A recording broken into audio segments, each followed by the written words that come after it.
right, everybody, welcome into the Couch Potato Sports Show. It is me, Sonny Clark, the hardest working man in sports radio. I got alongside me the eagle-eyed Bill Serna. We're kind of close, but that's okay. It's close quarters. As close as we're going to get. Yeah, Butch not feeling good. I hope he does start feeling better, and we'll get him back next week. A little early kickoff here as we got weather conditions. We're going to try to get this one in before the weather becomes an issue, but boy, oh boy, it looks like it wants to go. So that's the reason why we're getting the early start here today, Bill. Yeah, absolutely. It's supposed to rain later this evening and then throughout tomorrow. So if they want to be able to get this in, Wylie field, we played on it earlier this year against Wylie East. It is. I was gonna say it's a slick field for both teams.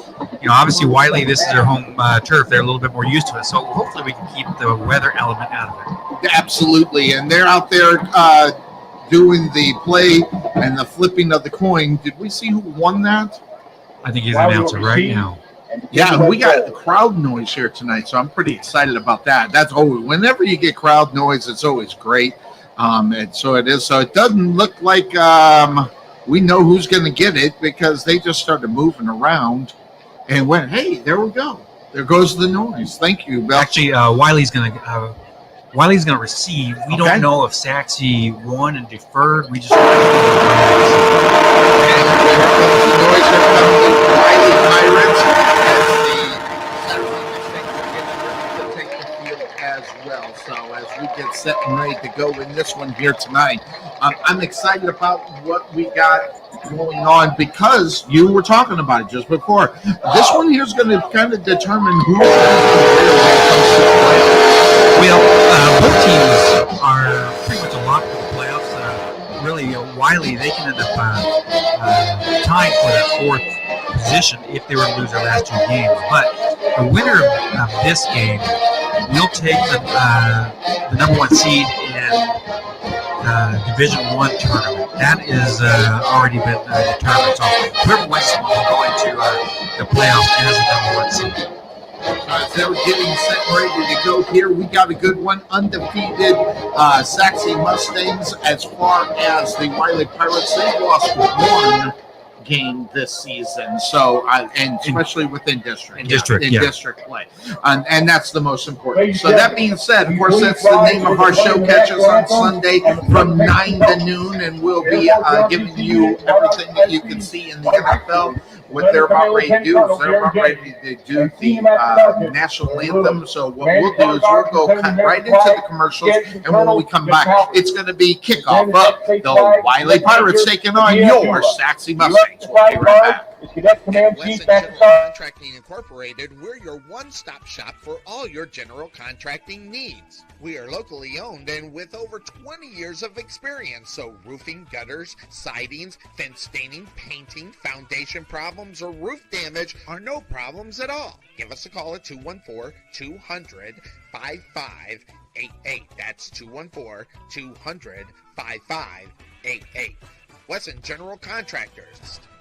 The prospect of retirement can be exciting and scary at the same time. At Nest Egg Wealth Advisors, we have found many people either approaching or currently in retirement fail to truly maximize some of the benefits offered to them, primarily Social Security. What is it? How does it work? It's simply not a benefit that you start receiving at age 62. Because these decisions are so important, my firm has assembled an informational packet on Social Security. If you would like a complimentary copy of Social Security Maximization, please give our office a call today at 972-412-6064 or visit us on the web at nesteggadvice.com. At the Jerry Bullet Training Center, we are a motivated team of coaches with the mindset of helping you achieve and reach your highest goals. Having developed and trained over 100 Division I athletes as well as Division II athletes, even professional athletes, the Bullet team definitely has the knowledge and mindset to take you to the next level. Check out our new 22,000 square foot facility and 3,000 square foot weight room, along with 4,500 square feet of outdoor turf and covered training area, along with football and soccer fields. Contact Melvin Bullitt at 214-326-7853 or visit their facility just out. All right, we are back here on the Couch Potato Sports Show as we are getting set for kickoff as the Wylie Pirates. You always one of those tough teams to play, especially since they joined 6A, which we're in 6A. Since they joined that one, we got two teams that are really good, Wylie and Wylie East. Never mind the fact that you got what's going on with our own district. When we added these guys, it just made it even more fun and tougher games each and every week. Well, and these guys are neighbors. A lot of these kids, they played pee-wee together, football. They grew up playing against each other or playing with each other. So it's good. It's a good rivalry. Two talented teams, and like I said, they are in each other's neighborhoods. Absolutely. Number 23 back for the Pirates. That is going to be Grandy, as well as number 5. And he is Dalton. So Grandy and Dalton back deep for the Wylie Pirates as they get set and ready to go. But remember how we kick it off. It's probably going to go to one of these short ones, depending on how the kick is up. And it is. It's kicked up and short. And they're going to go ahead and take it at the 22-yard line and busting out of bounds at the it looks like the 32-yard line. Returning the ball was number 27. That was Bacansili.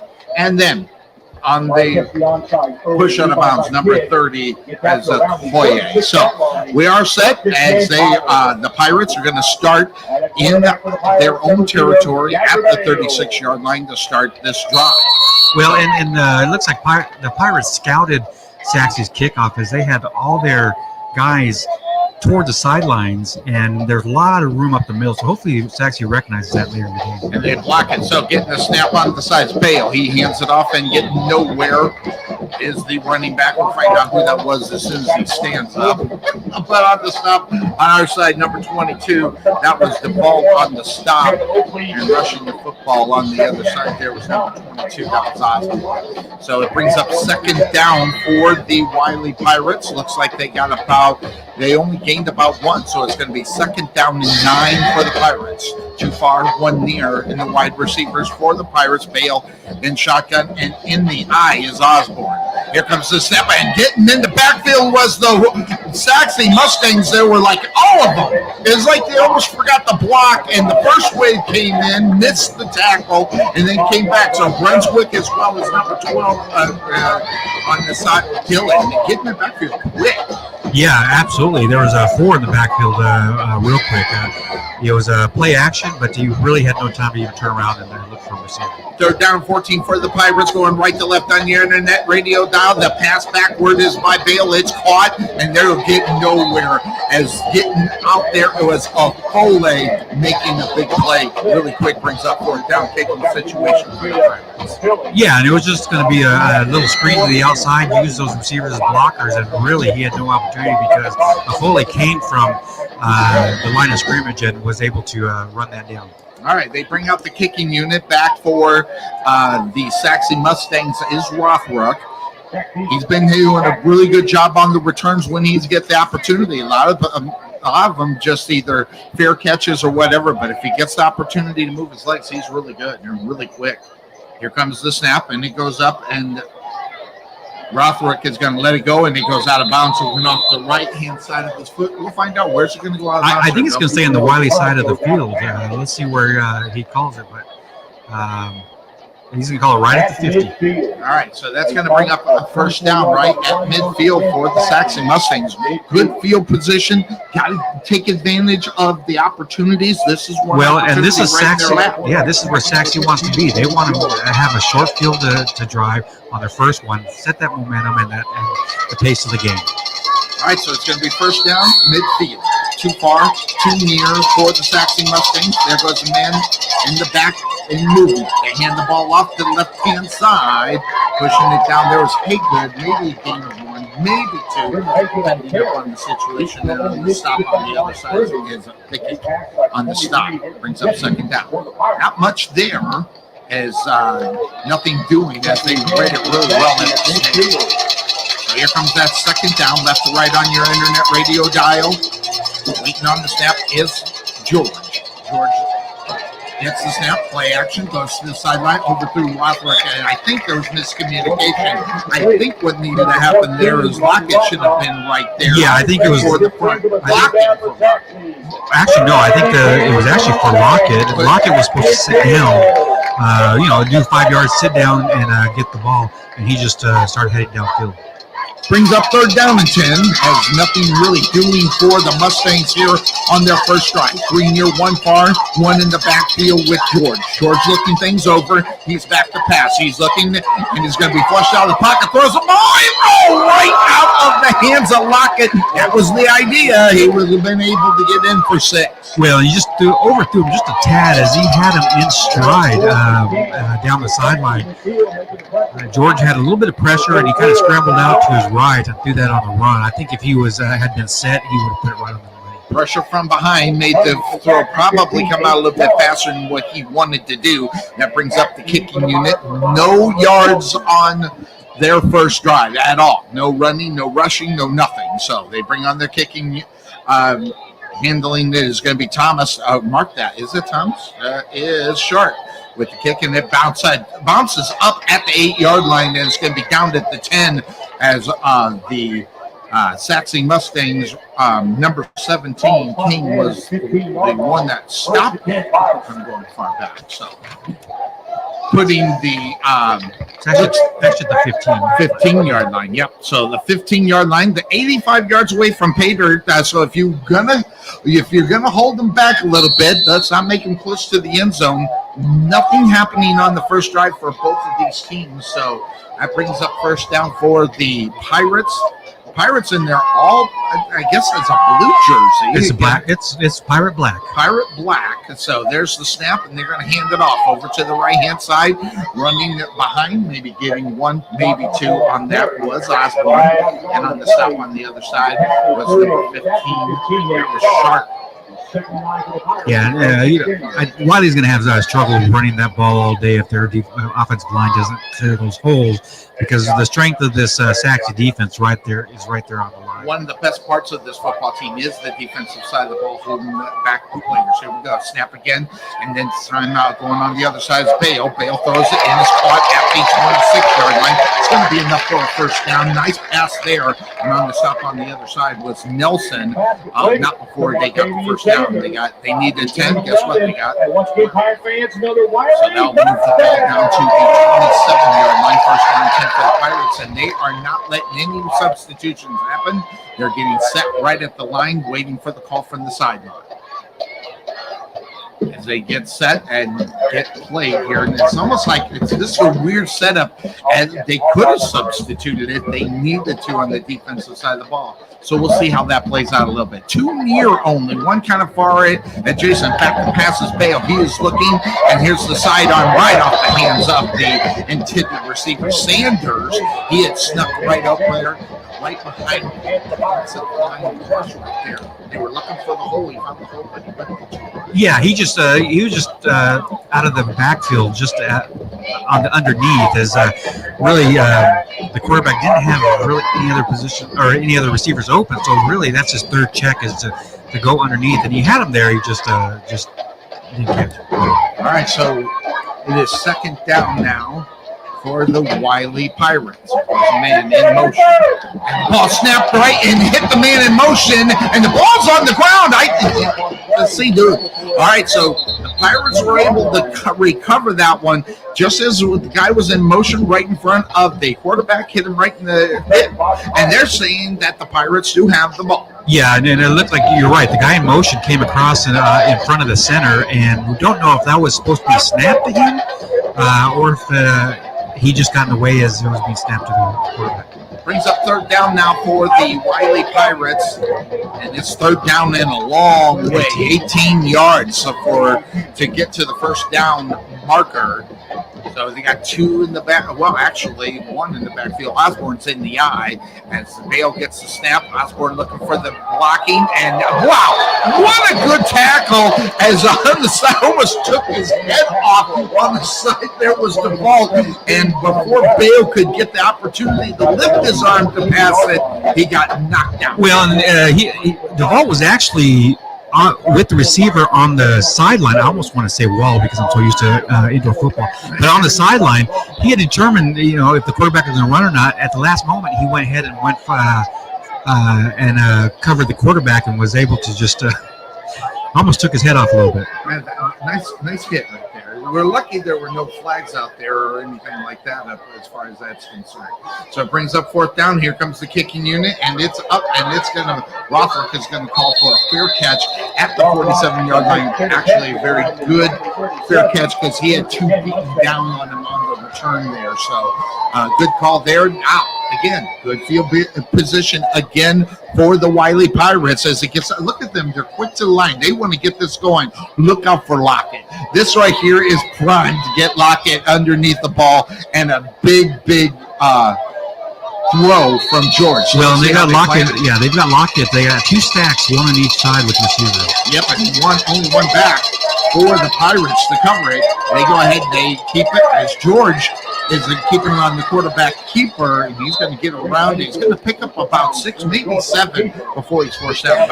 And what that does, that opens up your passing game. That opens up your running game with your running back. If you got the quarterback, scrambling out on designed plays, that's going to open up a little bit more with your run game. Yeah, don't forget about it, is what they're saying. 2nd down for the Sachse Mustangs. They need 4 yards for the first down. 3 here, 1 far for the Mustangs.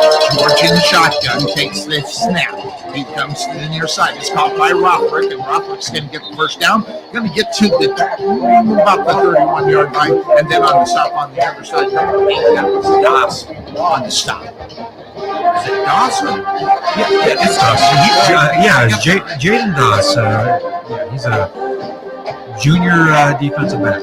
All right, first down for the Sachse Mustangs as they are on the 32-yard line of the Pirates. Threatening now, 3 far, 1 near, and they're going to go to the far. Rothrick over his head as he had to turn and twist and try to bring that one in. He was unable to do so. Yeah, and George just rushed a little bit. He put his hands on his helmet because he knew that he rushed it. Really, he just put a little bit too much air on it and didn't get a good accurate throw. 2nd down now for the Mustangs as they're looking to the sideline to get the play to try to bring them on in. Well wishes out to our boy, Butch Wesson, Big Red. Hopefully he's feeling better. So here comes the 2nd down play. There was a man in motion behind the quarterback. Guess who that is? That is Chester. But they hand it off onto the right-hand side and pushing down to about the 8-yard line. Good play call right there, as I don't think they were expecting he could have got a big hole. And then he was brought down on the other side, well, actually pushed out of bounds by Stokes. Yeah, and a great block by Rothrock downfield to get him to the sideline there. All right, first down and goal. Looks like from the 10-yard line, maybe 9-yard. It depends on the placement.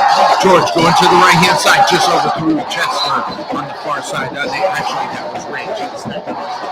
That jersey rolled up again. Well, and that one, that was in the hands of Ridge. And I think he was turning around looking for that end zone before he actually brought that ball.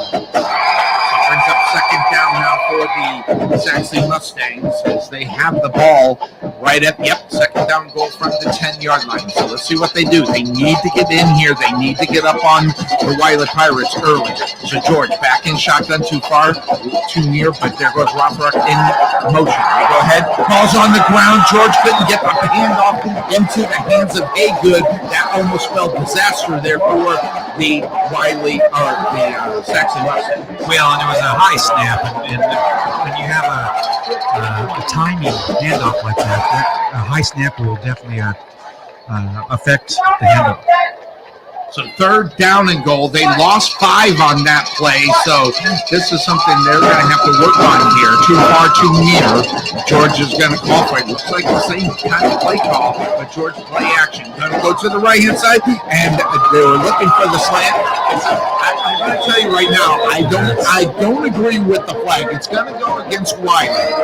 And down, and Lockett is down. He was running into a defender, and they just got caught up in reality. I think that was a bad penalty to be thrown out there. I think, Lockett's down. He's in a lot of pain. It looked like when he jumped up, got tangled up when he came down, he twisted the ankle.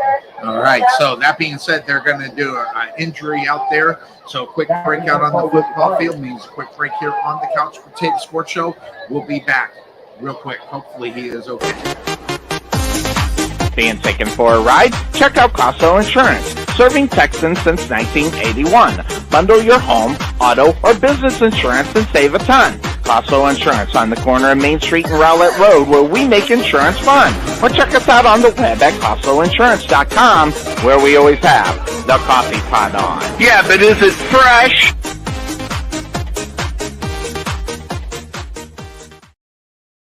All right, we are back and we're watching Lockett go off.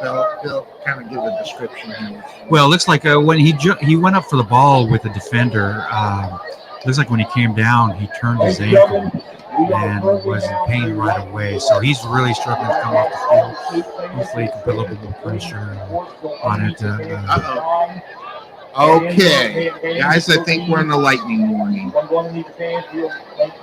Everybody's going off the field. Okay, all right, guys, just give you an idea. We have a weather situation here.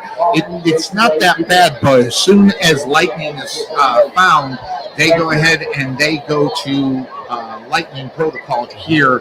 That means it's going to be at least 12 minutes, right? I think that's what it is. No, it's 30 minutes. So right now it's at 28 minutes still.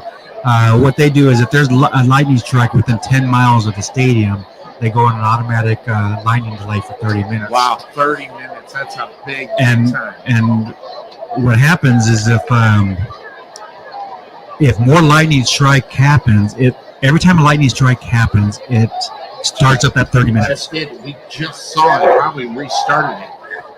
So if we get down to 10 minutes and another lightning strike happens, it starts right back up at 30 minutes ago. All right, and wouldn't this be the day where I'm not prepared with 9,000? Once again, ladies and gentlemen, we are currently in lightning delay. That's what always happens. All right, so what we're going to do, guys, we're going to go ahead. We're going to roll into the commercials there, and then we'll see how things are going to be happening, see how the lightning goes. We'll be right back here on the Couch Potato Sports Show. At Wesson General Contracting Incorporated, we're your one-stop shop for all your general contracting needs. We are locally owned and with over 20 years of experience, so roofing, gutters, sidings, fence staining, painting, foundation problems, or roof damage are no problems at all. Give us a call at 214-200-5588. That's 214-200-5588. Wesson General Contractors. The prospect of retirement can be exciting and scary at the same time. At Nest Egg Wealth Advisors, we have found many people either approaching or currently in retirement fail to truly maximize some of the benefits offered to them, primarily Social Security. What is it? How does it work? It's simply not a benefit that you start receiving at age 62. Because these decisions are so important, my firm has assembled an informational packet on Social Security. If you would like a complimentary copy of Social Security Maximization, please give our office a call today at 972-412-6064 or visit us on the web at nesteggadvice.com. At the Jerry Bullet Training Center, we are a motivated team of coaches with the mindset of helping you achieve and reach your highest goals. Having developed and trained over 100 Division I athletes as well as Division II athletes, even professional athletes, the Bullet team definitely has the knowledge and mindset that take you to the next level. Check out our new 22,000 square foot facility and 3,000 square foot weight room, along with 4,500 square feet of outdoor turf and covered training area, along with football and soccer fields. Contact Melvin Bullitt at 214-326-7853 or visit their facility just outside of Waterview at 8900 Princeton Road in Rowlett.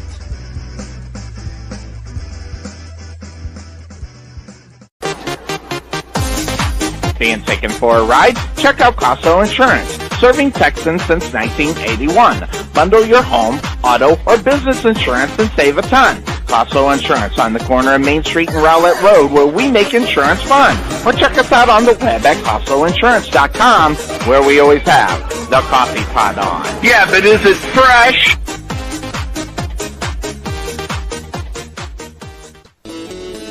There is nothing that beats good home-cooked barbecue. Since 1941, Dickey's Barbecue has done all the cooking and you take all the credit. Come see us today at our Rowlett location, 5701 President George Bush Turnpike, Suite 110 in the Target Shopping Center. Whether you want to eat in or take it home, we will fix you up. For lip-smacking, rib-tickling, knee-slapping, foot-stomping, great-tasting barbecue, come see us at Dickey's Barbecue today. Here at Fit Body Boot Camp, located in Sachse, the solution is here. Fast, long-lasting weight loss results and the healthy lifestyle you need to keep them. The key to your fat loss success is our signature afterburn workouts, as well as support and motivation from our world-class coaches, and an easy-to-follow nutrition program to help you keep the fat off. Visit your local Fit Body Boot Camp in Sachse today to see the difference for yourself, or give us a call at 214-463-3005. That's 214-463-3005. Fit Body Boot Camp, Sachse.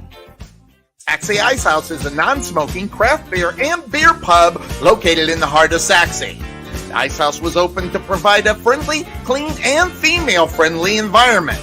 Sachse was lacking a place for service industry, date nights, and girls' nights, as well as happy hours. Excellent service and top-notch food are our priority. On Tuesday, we offer 79-cent wings, as well as half-price burgers on Mondays. So check us out at the Ice House, located at 6501 Highway 78 in Sachse, or give us a call at 469-304-1550, or check us out on the web at SachseIcehouse.com. Go Mustangs!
And we are back here. Some technical difficulties along with the weather.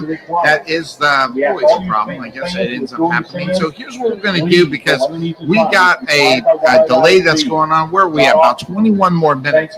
So here's what we're going to do. We're going to go in and we're going to throw up our show that we have on Sunday. It's the Couch Potato Sports Show. We're going to get that logged in and ready to go, if I can remember how to do it.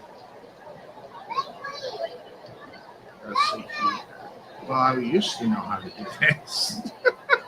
I don't do it very often, so let's see here. Well, we're going to try to get some other stuff. We still got bad weather that's going on here.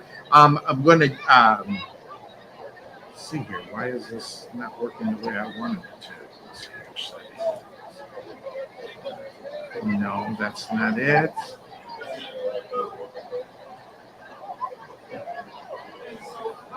There we go. Share screen. All right, so there we go. We're going to go ahead and bring this up and bring on the Couch Potato Sports Show. Enjoy our show until we get back.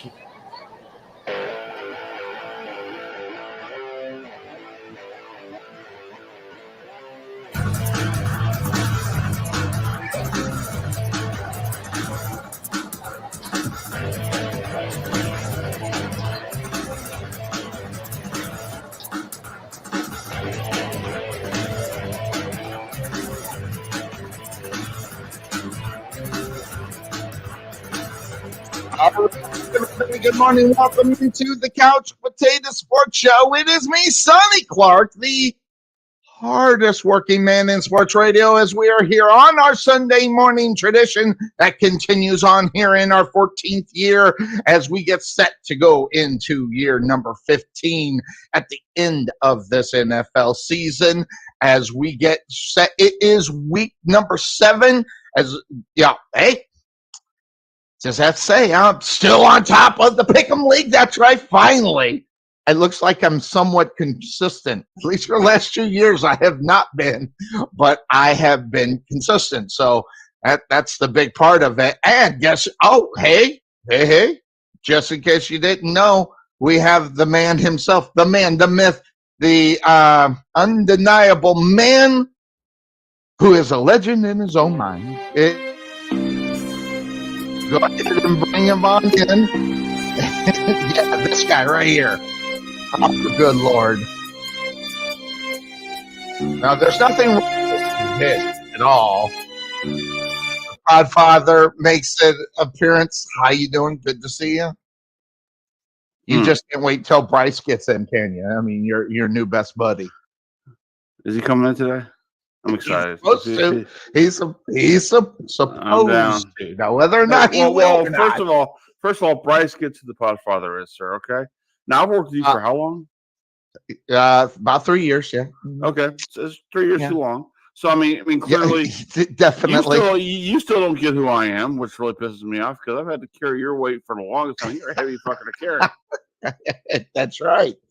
By the way, I was going to ask you because I'm in the process of building the Offshoots Network on YouTube. I know you have your own YouTube page. Would you like it if I threw your show on my deal as well? You can, however you do it. I can do that. Not a problem. I can always take this show and then just add that to my deal and let it air on your thing, first. Then I can go back and do that on my own deal whenever I'm ready. Or if you send me the thing, it'll load directly over there as soon as I put it on. Okay. Whatever that's called, I kind of know how to do it, but it's me. So you realize who this is. I'm an idiot half the time. So, but it's it's kind of that thing. So, okay, I'll get with you on that. Send that over. Because I now carry these second row podcasts on there after the fact that Joey records on his own deal. Because his YouTube channel only had like 3 subscribers. I have like 56. I know you got more than I do. So clearly, I don't, but it's okay. Because I don't work very hard at that. I know I got to do better at it, but I'm not. I'm trying to put as much content as I possibly can to make it a one-stop shop for a lot of people. So sure. So football, whether it's Podfather stuff, or if it's movies, or or our own Offshoots TV show we do, I'm always trying to just add extra content to it as best I can to make it one-stop shop for a lot of people. So we can do that. Well, Look who happens to be in the green room now. See, we haven't had you on the show. I normally have your intro, but I needed space, and you're not in all of the time. So, but you do. Did you see this? Did you see how? Do you see that? Here, make it bigger to right there. Yeah. Serious? Come on now. You could have told the Giants to go easy on us. Come on now. Hey! Just got. Hey, oh, that's right. We played you Thursday.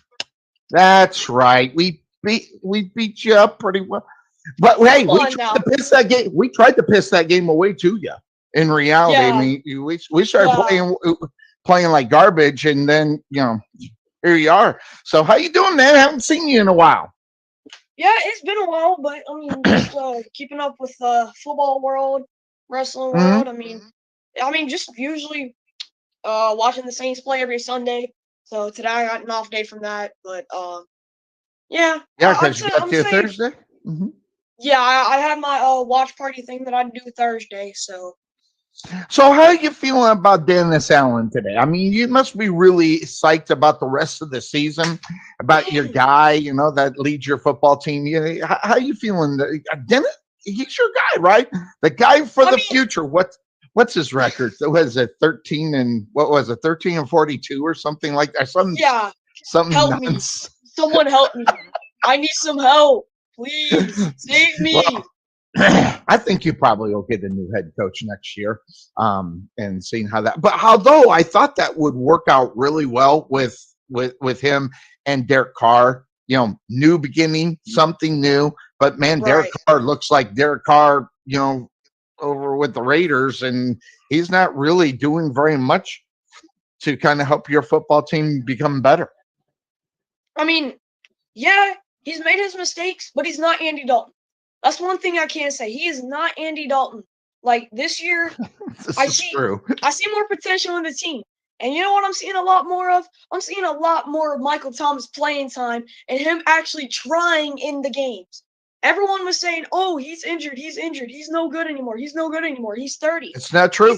I knew it. he's I not knew it. I really- told you, didn't I? I told you on this show. On this show, go back in the archives. He's not injured. He's hurt. In other words, he's hurt feelings. He doesn't like the quarterback who's delivering him the ball, whether it's Andy Dalton or whoever it was. Now he's got a guy that, really kind of, I guess you can call Derek Carr a top 10 quarterback. So that's kind of nice. I mean, to be able to, and he's utilized Michael Thomas as well a lot. But they just did not put it together on Thursday night. It was actually a really bad outing for the Saints in reality, because they had at least four opportunities to win that football game, and they couldn't get done.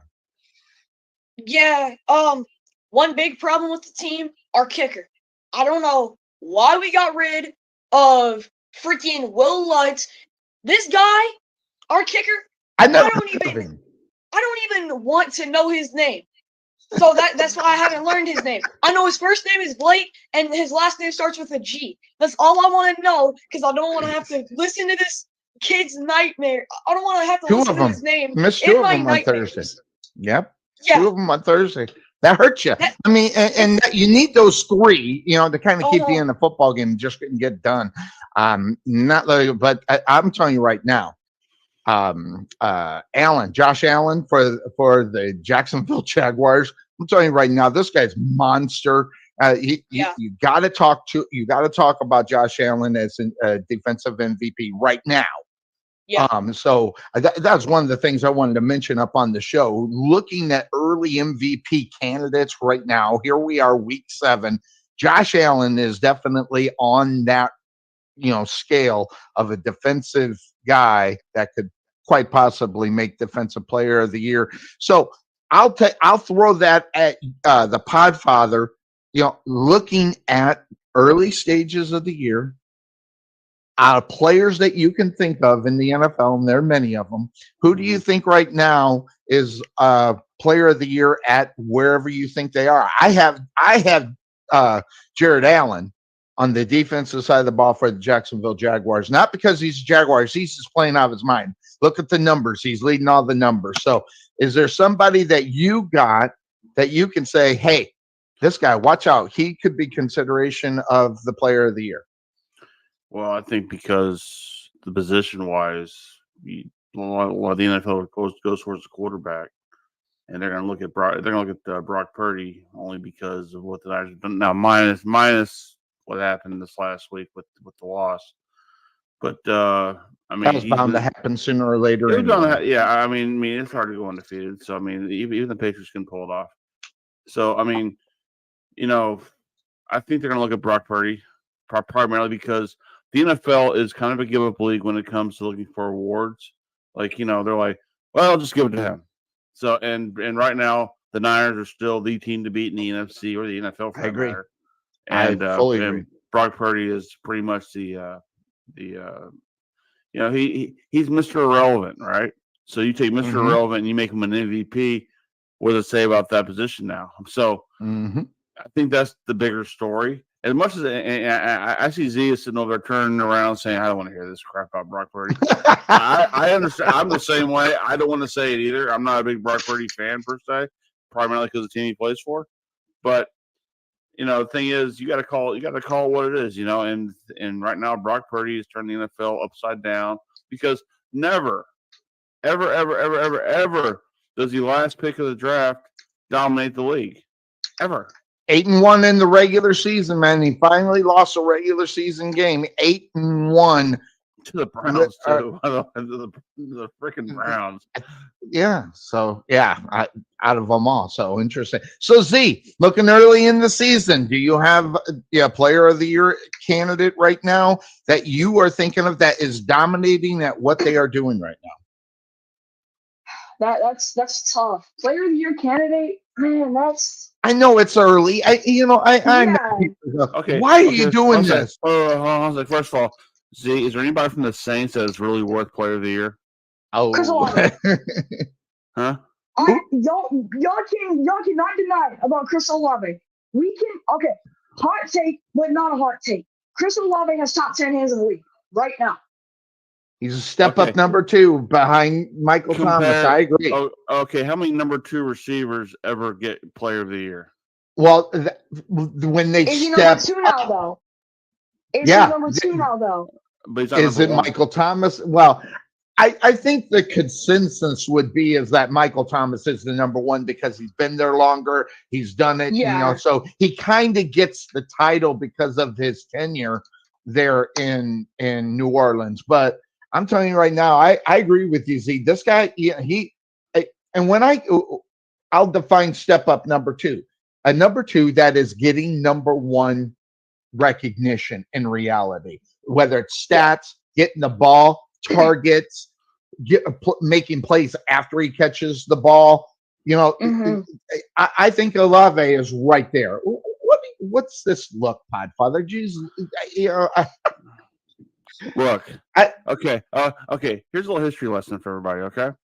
Back when Jerry Rice was running roughshod over the NFL. Believe me, I'm not a 49ers fan. Again, I don't care.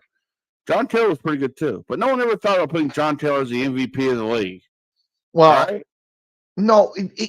Hey, wait a second. No, it's true. No one thought of putting John Taylor. Early. Look at. Have you seen the Olave stats? No, I have not seen Olave. That's because you don't look. I see. That's because you're not deep into it. But also, you asked him the question. No, you did actually.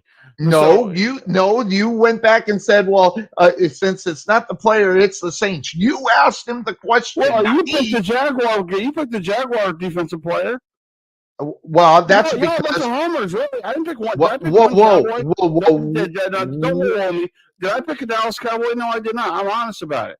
You guys look at the okay to steal a line that you steal from. Watch the game, okay? And I'm sorry, a player from the Saints currently, what are the Saints okay right now in the NFL? They like what? You asked him about a Saints player. Did I mishear him? Did he ask? He did ask you about the Saints, right? Look, because I know he's going to pick a Saint. Okay, that's why I know that. Okay? I mean, but was I? But was I going to pick a Saint? I picked a Saint because you asked me to pick a Saint. You asked me to pick a Saint. I'm picking a Saint. I'll go back in the archive and I'll replay it. All right. I'm not going to argue with you. I'm too tired. All right. So I don't know. Do you have anybody that you can think of in the NFL? Probably, even though you're a homer and all, you would not pick Olave to go ahead and be kind of an MVP candidate through the NFL. Is there someone so far that you've seen this season that stands out that you would say, whether it's defense, offense, special teams, any player, who would you think? Yeah, I mean, if I gotta give I'm gonna go ahead and give an NFC offense and AFC offense.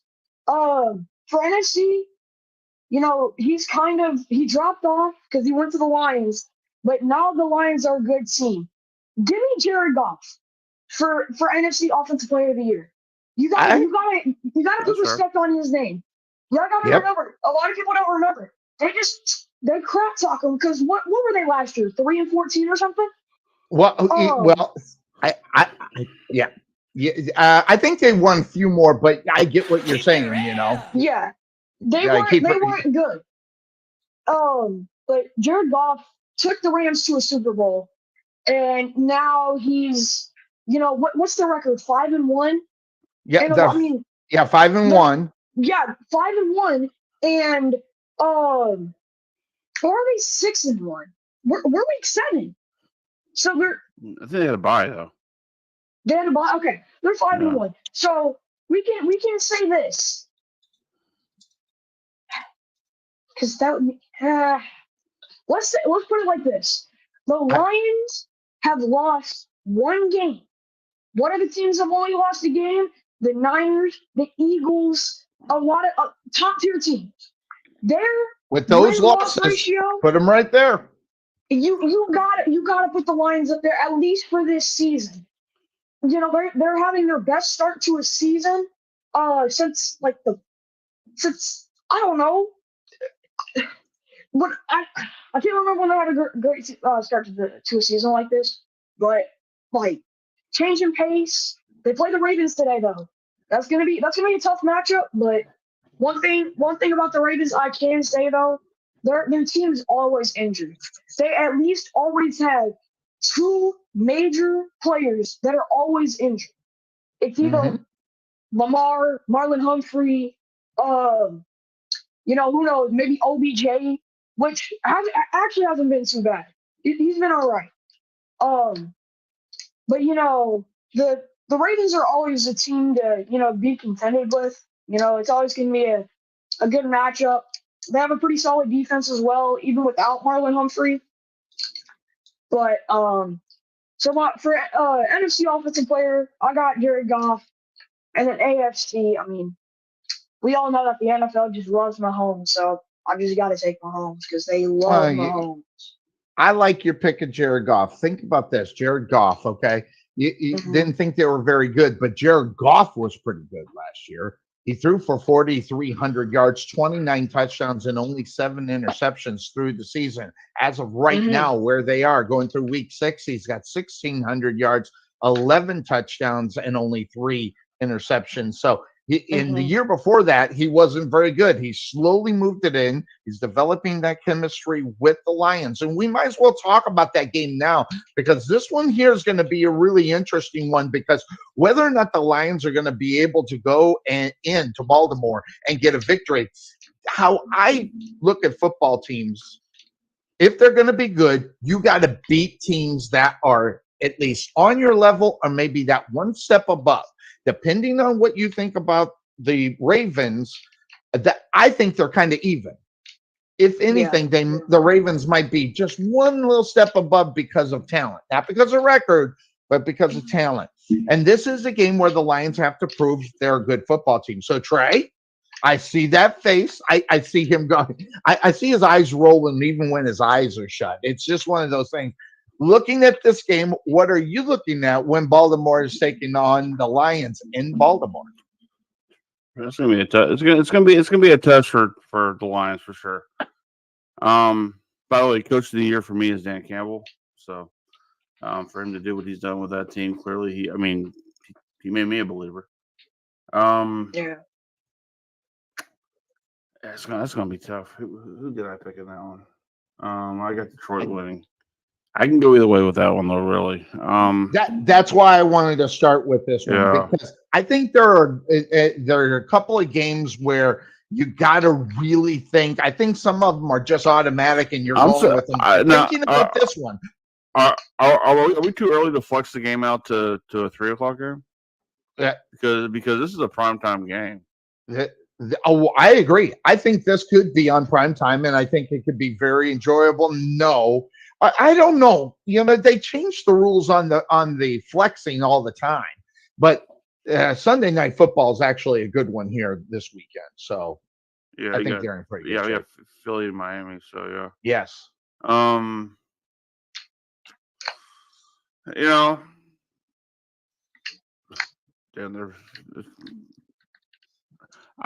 guess I picked Detroit because Detroit's they have the it factor this year. Yes. Baltimore. They have it more so than Baltimore, and not by much. Right. Once again, it's that whole Lamar Jackson. Is he going to show up tonight or not? But do you trust? But do you trust Lamar Jackson to show up more than you trust Goff? I mean, I don't know. I mean, well, take a look at the Lions. Lions are scoring 28 points a game. That's fourth in the NFL. Baltimore scoring 22.2. That's good for 15th in the NFL. So the offense is a little bit different. But when you look at the defense, this is where it comes into play. As far as the Lions are concerned, they're giving up 18 points a game. That's good for ninth in the NFL. But Baltimore, they put a stranglehold, only 15.2 points a game. That's good for fourth in the NFL.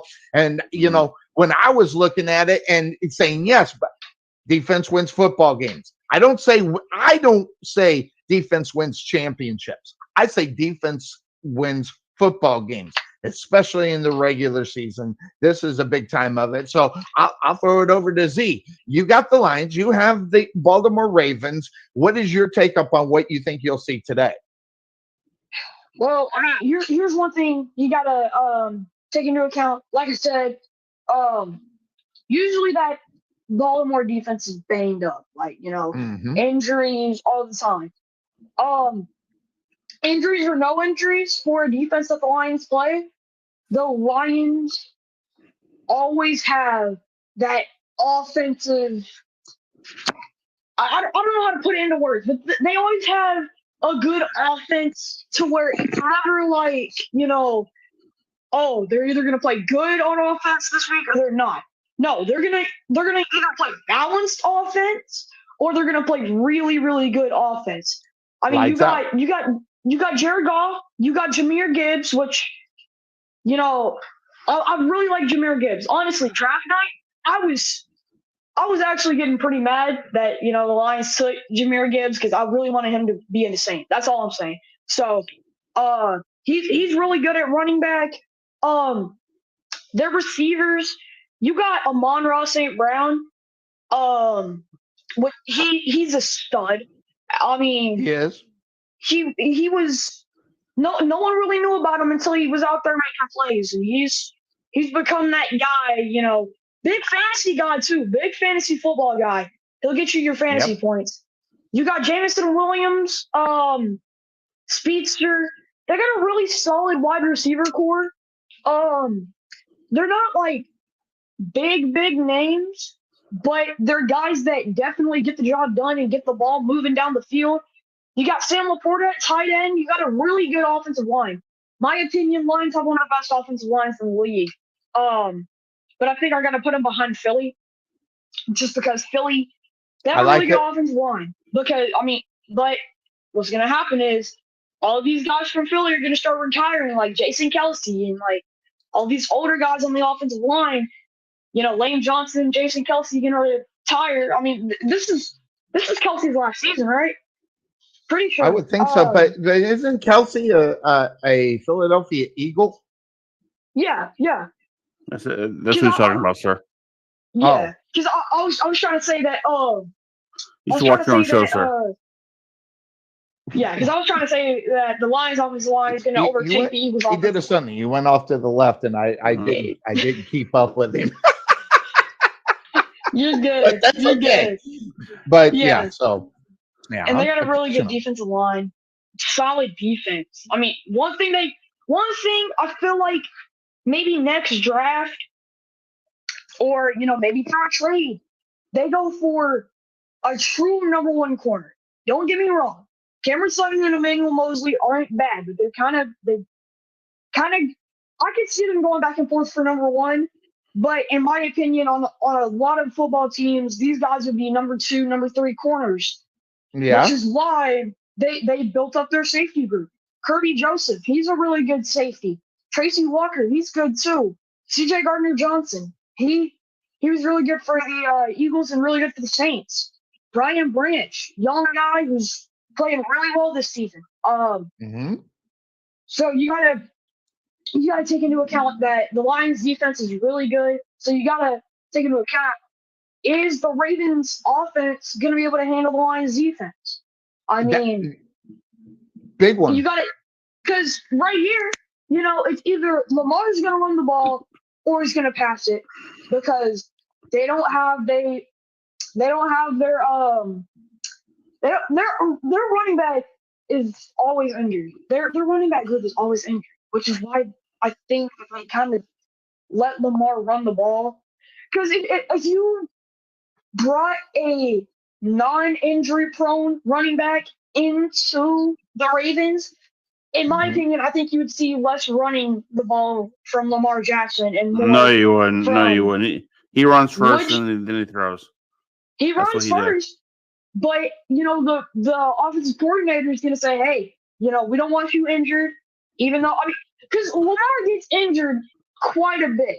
I mean, Right. it's not like OBJ injury. It's not like Saquon injuries, but like he gets injured often. Do you think Lamar Jackson gives a living crap about what the offensive coordinators tell him to do? No, he's his own player. He's his own player. He makes a lot more money than they do. He, in his mind, he thinks he's got the end all be all for the thing. Listen, I think that's a valid point. And take away with that thinking, what is Baltimore doing this year is kicking field goals. They're not scoring touchdowns. And that's one of the things that is stopping Baltimore from being dominant in the AFC, never mind the AFC North, but just in the AFC in general. And now think about this. The Lions, what are they doing? They're just scoring points after points after points. Okay. Their offensive line is the reason why you're seeing Jared Goff deliver the ball the way he's doing it. Now, that having been said, that's the name of the show. Catch us 9 to noon. Think about Baltimore. There's things that have Sonny picked up on. These coaches know they got to score touchdowns. Now, whether or not they're going to do it up against the Lions, that's going to be the biggest story. And if they decide to stand up, stud up, and get into the end zone, that's going to be the difference between Baltimore winning and not losing. And here's another thing.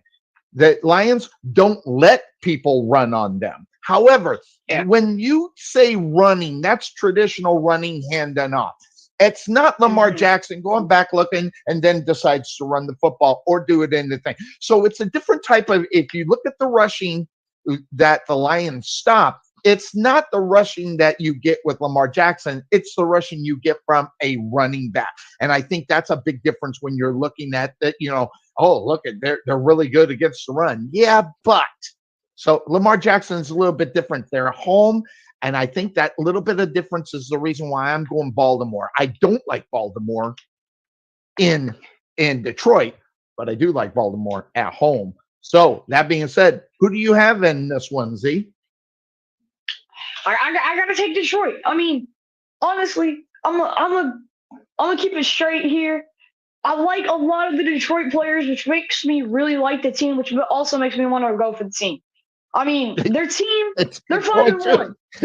You got the 5-1 Lions, and then you got the 4-2 Ravens.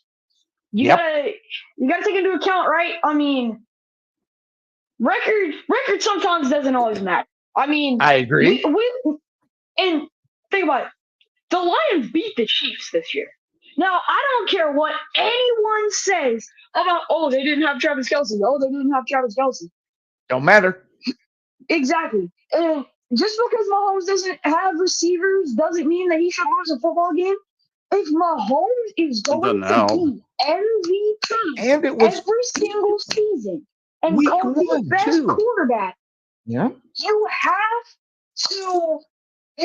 to be able to get the ball in your receiver's hands. Yeah, I get it. He had it right where he needed to be, but we gotta remember, here's one thing, and I'll be honest, when I play football, I hate catching bullets. And bet you not, all Mahomes throws are bullets. Why? Because he played pitcher in baseball as his main position. He threw in the NFL, he threw an NFL football 73 miles an hour one time. That's impressive. Now, I mean, that's extremely impressive. I can only throw baseball with people. But Detroit has a really good chance tonight. Against this Ravens defense. Don't get me wrong, Ravens defense isn't bad, but Ravens defense isn't what it used to be. Ravens, they've been known for their defense. They really have. they have greats like Ray Lewis, Ed Reed. I mean, many great defensive players have become Baltimore Ravens.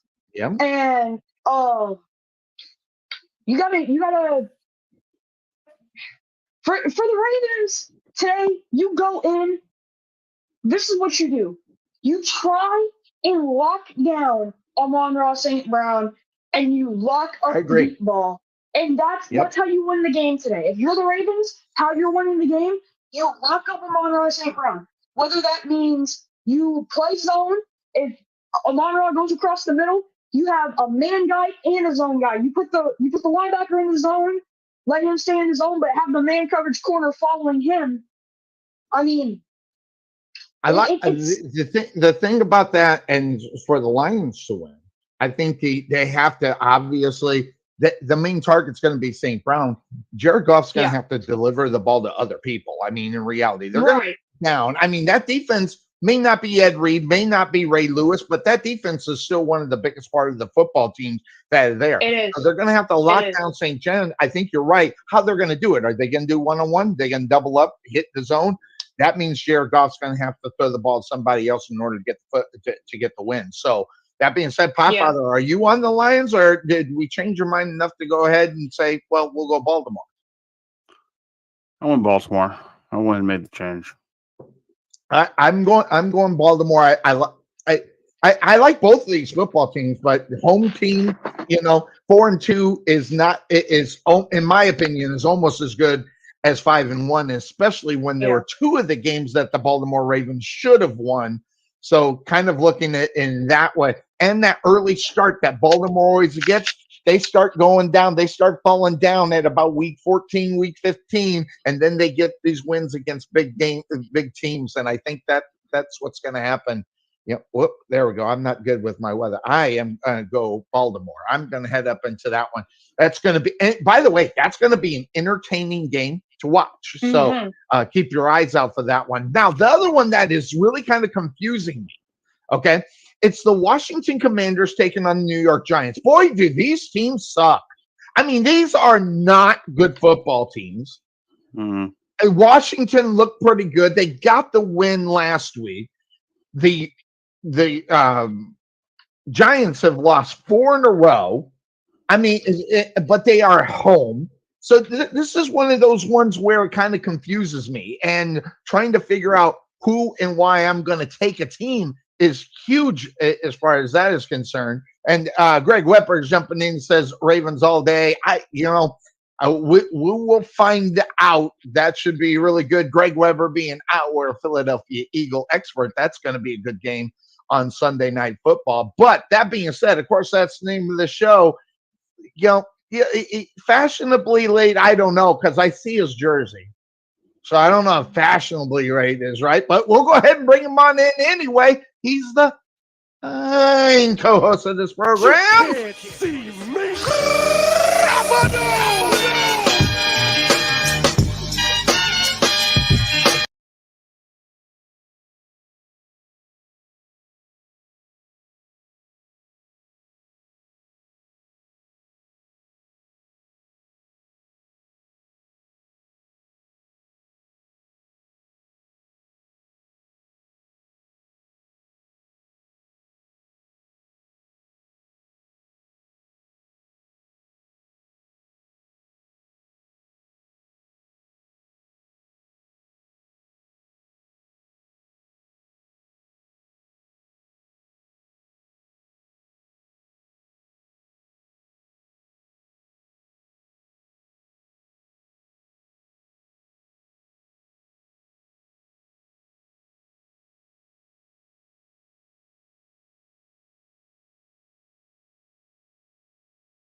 that when you watch the Ravens, it's almost like we're back to the same situation with them, right? Receivers not getting open. They're having issues with getting guys, down the field, making plays.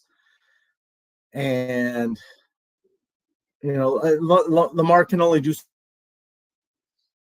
so much on his own. So that's got me concerned. I think the Ravens really need to make some investments on the wide receiver position. Yes, they drafted Zay Flowers.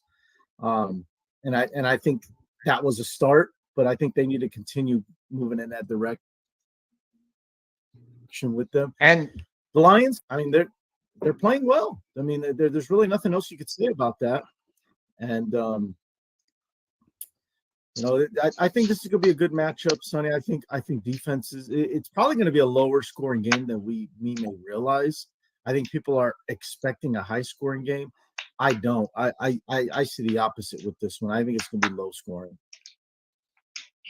Definitely. So officially, who are you on in this game? Because I looked at Jared Goff. They're gonna Ravens, if they're smart, they'll double up on St. Brown, or at least have their stud on St. Brown. So then, Jared Goff's gonna have to throw the football. He's got 1,600 yards, 11 touchdowns so far this year, which is MVP caliber talk at this time of the season.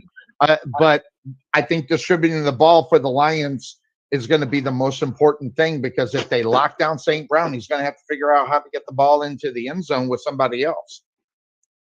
Right. Yeah. And that is the thing. He's got some guys that are out. But you know what? You give a lot of credit to the OC Ben Johnson up there in Detroit. They're still finding ways to make plays and for Goff to still put up,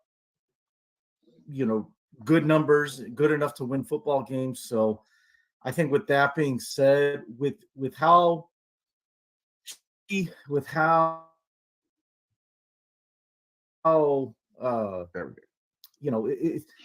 described the Ravens before, Sonny, as like a Jekyll and Hyde team, right? So sometimes you don't know what you're getting week in and week out with them. So with that being said, I'll go with the team that's a little more consistent, even with their backfield a little beat up. So give me the Lions. I'll take the Lions to win this game. Right. So on the Lions, yeah. So this is one of the three tough games that I got. I think the other ones are kind of right there to pick. This was one of them. So let's get back to the Washington Commanders. The Commanders, kind of crazy football team. The Giants need their offense to get going. It has been stagnant. It's worse than that water that sits in one of those places where they manufacture it. Just stinks and stinks and stinks. And the Commanders, they've given up the sixth most passing yards per game in the league. So that being said, I don't know. Can Jones deliver the football? And so far, Jones is playing today. Say again. I think Jones is out today. Is he out? Well, that's because of injury or because of injury. Oh, well, let's find out. I got the injuries right in front of me. Well, let me just hit the right team, though. Yeah, give me a second. Listed as questionable. Got him as questionable. Yeah. So that would be the question then, whether or not he, obviously questionable. Where's the game so I can find out where? There it is, right there. And let me get to the injuries, because that is a big part of the game, whether or not. But Daniel Jones, he is actually out. Okay, so that has been made official. Neck injury, he is out. Saquon Barkley is questionable because of an ankle. So the question is, Saquon Barkley, rumors of trading him away. Does he really want to go in there and give it a go if he's not 100% on the ankle? I think Daniel Jones is a big difference. So then when you look at the New York Giants, this is a football team that has not been playing good, and you lose Daniel Jones, who is actually, I guess, your guy. So they got to go to their backup as far as the that is concerned, and we don't even know. Do we even know who he is? Do you know who the backup quarterback is, Cuervo? Or anybody? It's not the lefty lefty. For the Giants. Is it Colt McCoy? No, it's Tyrod Taylor. No, Yeah, it's Taylor. Tyrod Taylor. Oh, Tyrod Taylor. Wait, Tyrod Taylor? Yeah. Tyrod Taylor. Really? That And changed they kept the the game close against the Bills. Listen, that changes the whole dynamic of this game in reality, because right now, Tyrod Taylor, even sitting on the bench, is better than what we're getting from Jones out on the man. This one's got me. Oh my! Listen, Tyrod Taylor. Say whatever you want about him, game manager or whatever. Game manager or not, he got the W's when he was a starter, right, Cuervo? This guy, he's the one that started the Buffalo Bills on getting better until they brought in Josh Allen. Then he goes to other football games and makes them better when their quarterback goes down. Listen, I was actually on Washington on this game. Right. With the fact that Jones is out, or I was on New York on the I was on Washington, but with Tyrod Taylor, I think I'm making the change right now. So convince me, Cuervo, am I right or wrong with Tyrod Taylor? It's a different football team.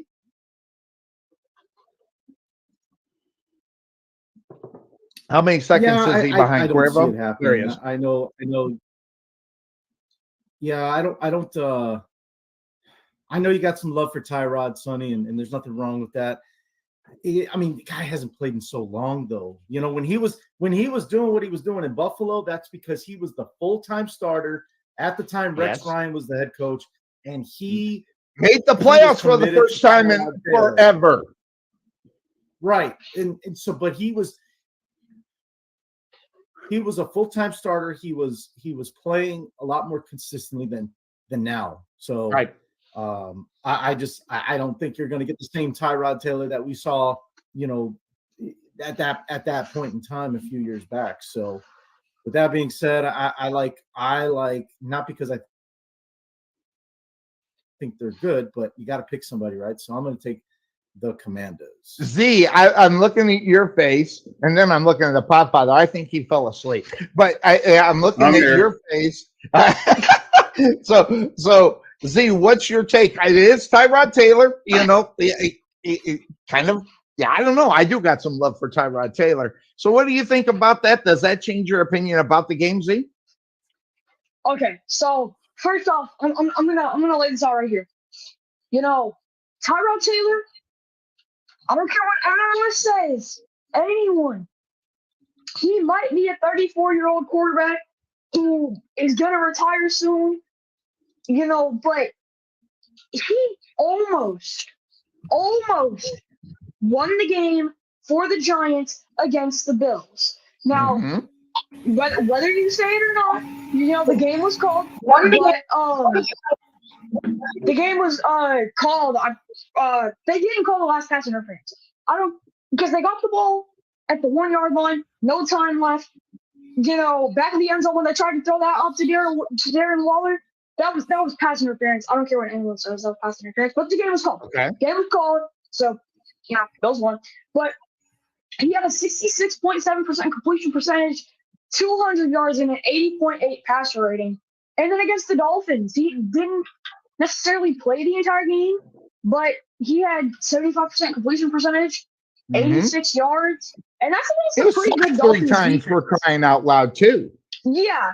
But my take, God, that's tough. See, with the Commanders, right? I will say one thing: their running backs are not great. That's one thing I'm going to start off with.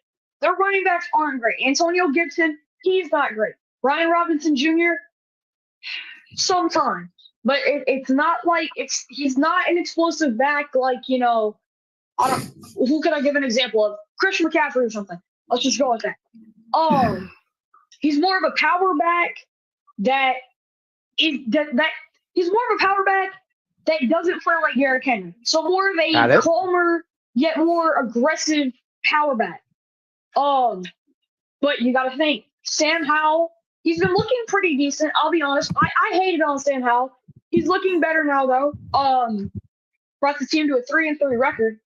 But you have Terry McLaurin, Jahan Dotson and Curtis Samuel as your top 3 wide receivers. That is a really solid top 3. It's just can Sam Howell get him the ball. Now, another thing, right? I think the Commanders have one of the best defensive lines in football. You have Chase Young Last 3 years. Yeah, you have Chase Young when he's healthy. Okay, even if he's not healthy and he's out there playing, he'll disrupt the pass for sure. You have Jonathan Allen and Deron Payne at defensive tackle, and then who do they have at the other end? Montez I Sweat. know his name. I can't think of it. Sweat. Montez Sweat. That's probably the weaker part of the line, but he's still pretty good. Again, tough decision,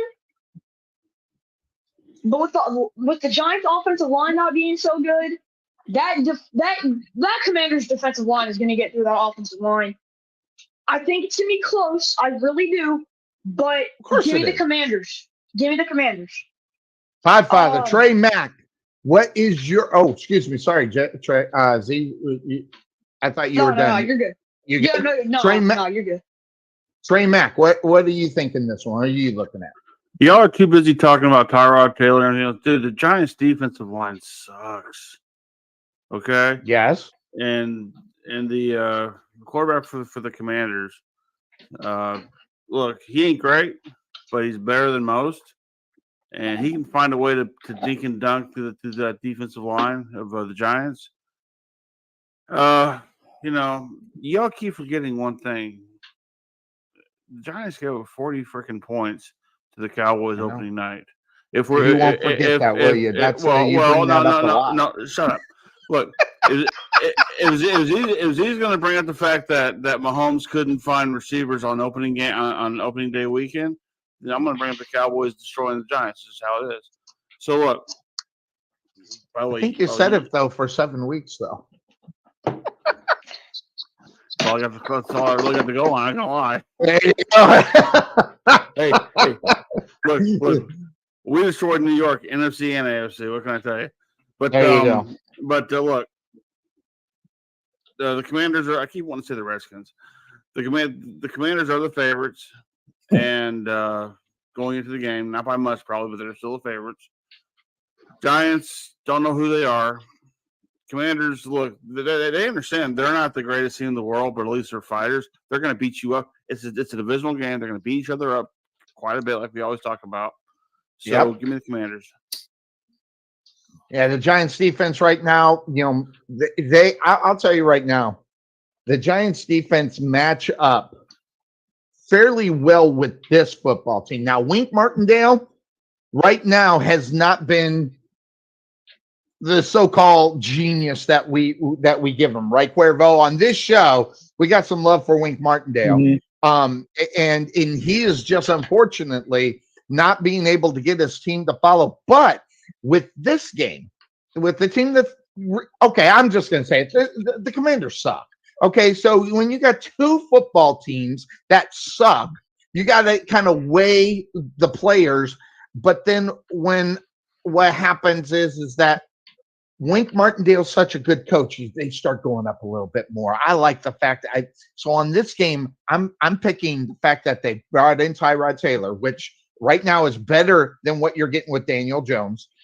Then I'm gonna go with Wink Martindale. I'm gonna go with coaching. I'm gonna go New York. So are you gonna go Washington, or are you gonna go New York, Cuervo?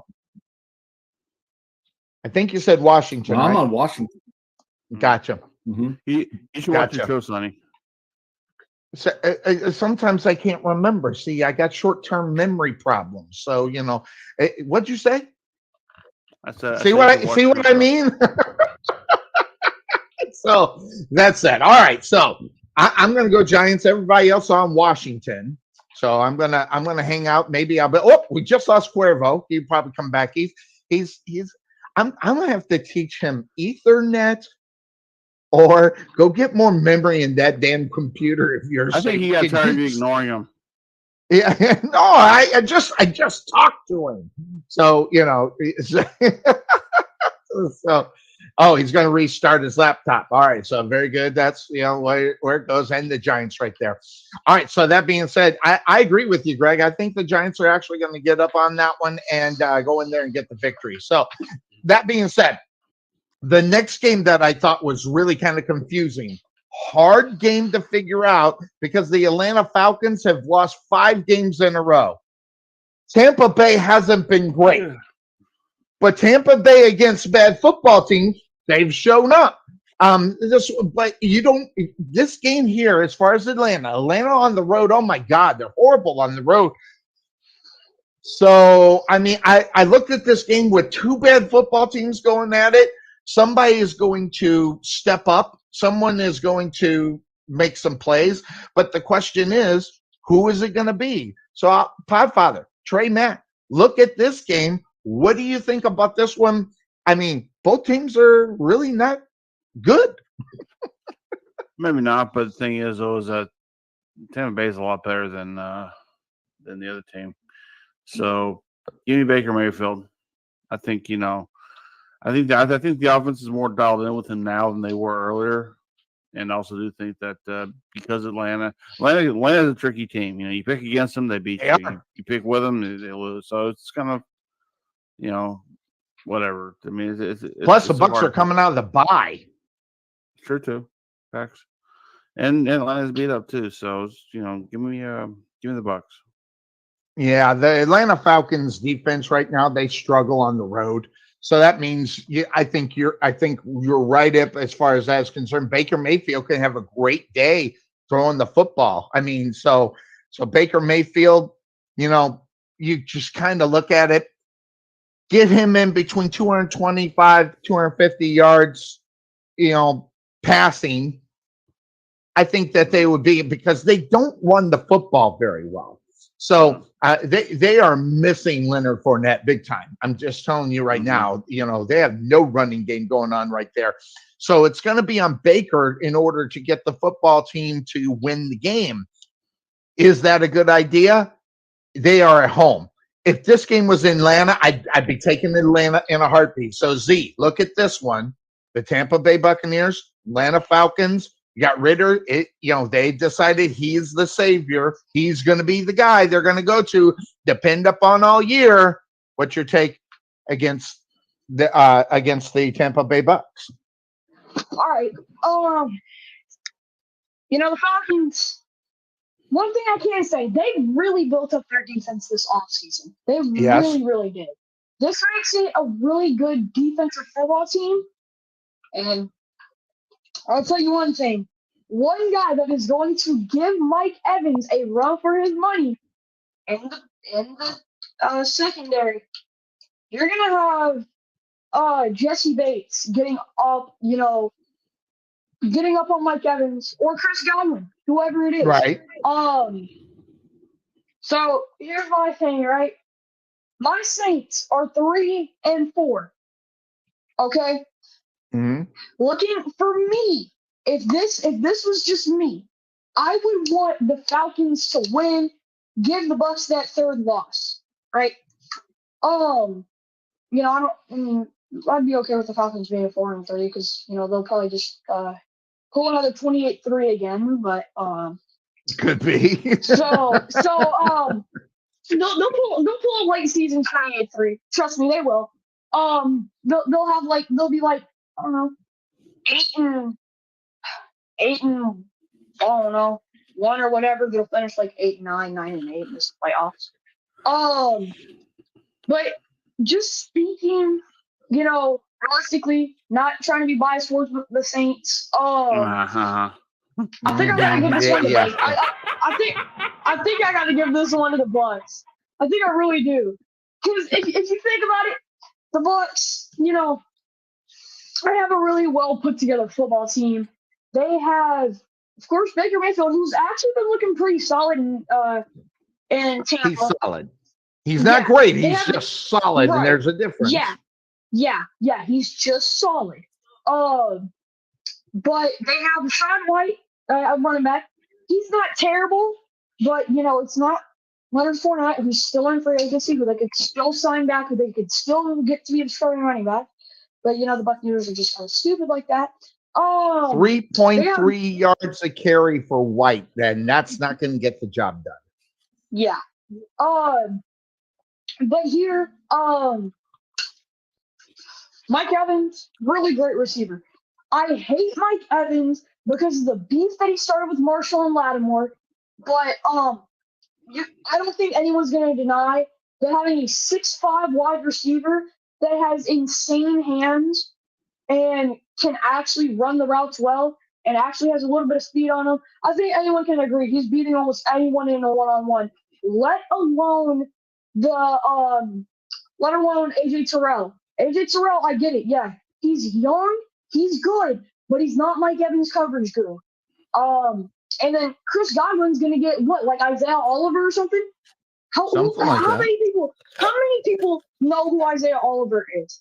Not a lot. Which makes me feel like Chris Godwin's playing. Watch the game though. Listen, we put in the time here. We watch the game. We know who he is. So, but you're right. The average fan don't necessarily know who he is. Yeah. So it's gonna be a tough day for the secondary for the Falcons, especially if the Buccaneers decide to just keep throwing the ball up to Mike Evans, which he's fully capable of going up, getting the ball. And then Kate Otten at tight end. He's a really solid young tight end. Yeah. I don't really have a comparison for him right yet, at least. So I can't really say much, but I know. So who you got in this one? If you were gonna pick the winner, who do you have in this one? I mean, have you talked yourself into a team to actually win this game? I don't know. I mean, they're both coming off a loss. So, but I mean, in theory, I said in theory. Golly, help me. Listen, Z, you have created the Z drinking game. Every time you go, I start drinking. So just let you know. You'd be really drunk. Yay. Yay. Next time he's going to punch you in the mouth. How about that? How about that? So, that being said, I take the Buccaneers. Buccaneers. I take the Bucs here. I think that's what I got to take here. There are 3 games on the schedule I thought were really you had to think about. The rest of them, I think they're kind of okay. The Lions and the Baltimore Ravens, Washington and New York, and then it was this one, the Atlanta Falcons and the Buccaneers.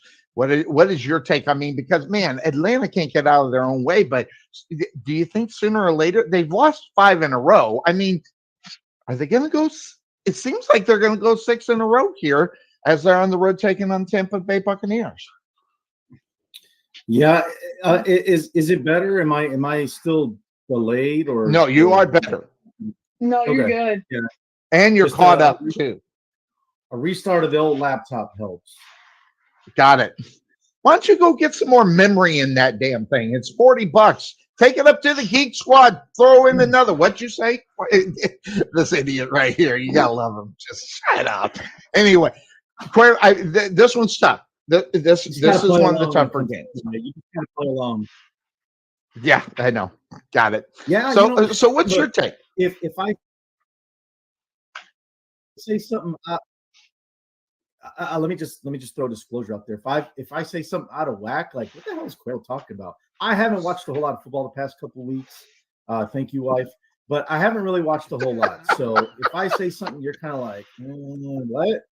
That's why I'm a little out of tune right now with what's going on in the NFL. But I'm going to get back in it today. So, but what I was going to say is, I thought Atlanta was playing better than maybe they actually are, because I kind of at first was picking Atlanta to win this game, but then Sonny, you said that they lost 5 in a row. Is that? Yeah, the Falcons have lost 5 games in a row? Let me rephrase that. I'm sorry, and that was against the spread. I'm sorry, I should have clarified that. No, because they won. They beat, if I'm not mistaken, they won in London just this past. So, but against the spread, which are low spreads, they haven't did anything against the spread. My bad. I'm sorry. Oh, against the spread. Okay, that's different. Yeah. So my bad. No, they lost. Miscommunication from Sonny. How are we not surprised by that? You shut up. I think. By the way, I I am the father. You see from my headline, I am the president of the Bryce fan club. So yeah, I see. Yeah. So, yeah. But by the way, speaking of that, look what's next week. Nice. Oh boy. Uh-huh. Oh boy. Uh-huh. Oh yeah. Yeah. Huh? Right. Yeah. Next week. Battle of the Sun. My Jaguars are already in with a win this week. So, although they tried to piss it away. I think what happened was the bleach might have gotten to Sonny's head. Listen, guys, look, just take one look at Sonny. Clearly, we now have an Amish Santa. So, because most Santas have mustaches. Okay, I'm just saying. Hey, you just can't see it. It's there. It's very hard to see. Can't see it. I cannot wait to see it dye that thing black. I cannot wait for that. Well, you got. Hey, you're. What are we gonna do for you if you lose? You gonna bleach yours or no? Well, am I doing that, or am I just growing my hair out for a full year? I don't know. I don't know. How about you pick it? I'll grow my hair out for a full year. Hey, listen, I've been known to go on some bad picks for weeks at a time. So I'm still waiting. Very lucky. Still waiting, sir. Yeah, very lucky. But all right, so back to what we were talking about. Baker Mayfield, Cuervo.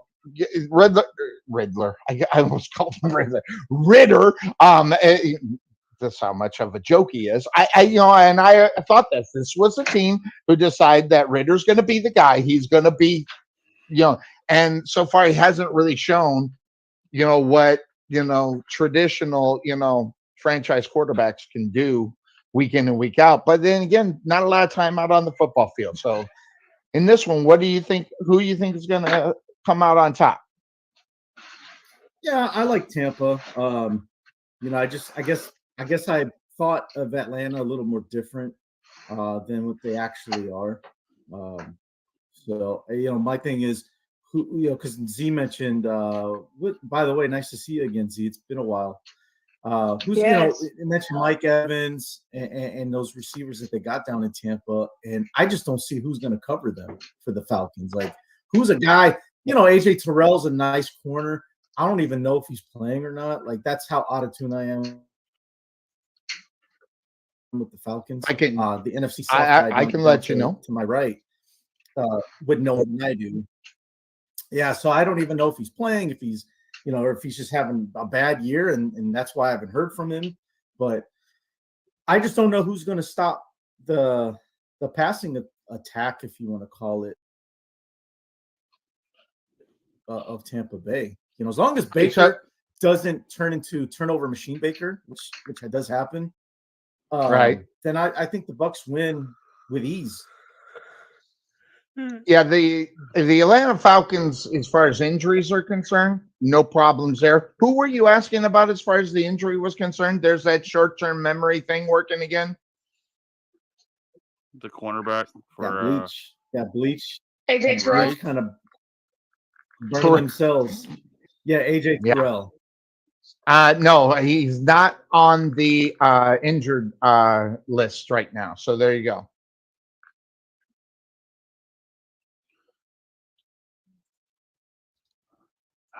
Okay. Well, I still like Tampa. Tampa. All right, very well. All right, so on Tampa, I'm on Tampa. Looks like everybody's on Tampa. Not going that route. Let's see. Someone's got something to say. Greg is here, by the way. So he says Bucks all day long. Not hard to figure out. Yeah. Well, geez, Louise, there you go, Cuervo. You got your buddy. Thinking you're a genius. How about that? All right. So that being said, that's the name of this show. Yeah. Okay. Those were the 3 games that were like all tough for me to kind of figure out. So that leads us then to maybe some of the more No problem games. The Buffalo Bills going up against the New England Patriots. The Patriots are having a season to end, maybe lots of talk about is it time? Is it time to go ahead and go off in the sunset and be Bill Belichick, GOAT that he is supposedly?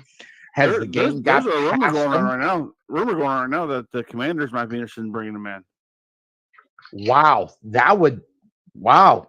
I did not hear that rumor. All right, so let's start there, Cuervo. What about that rumor? If that rumor is true, they is this a move that you think, first of all, is a good move? Second of all, would Bill Belichick even do it? That'd be the next question.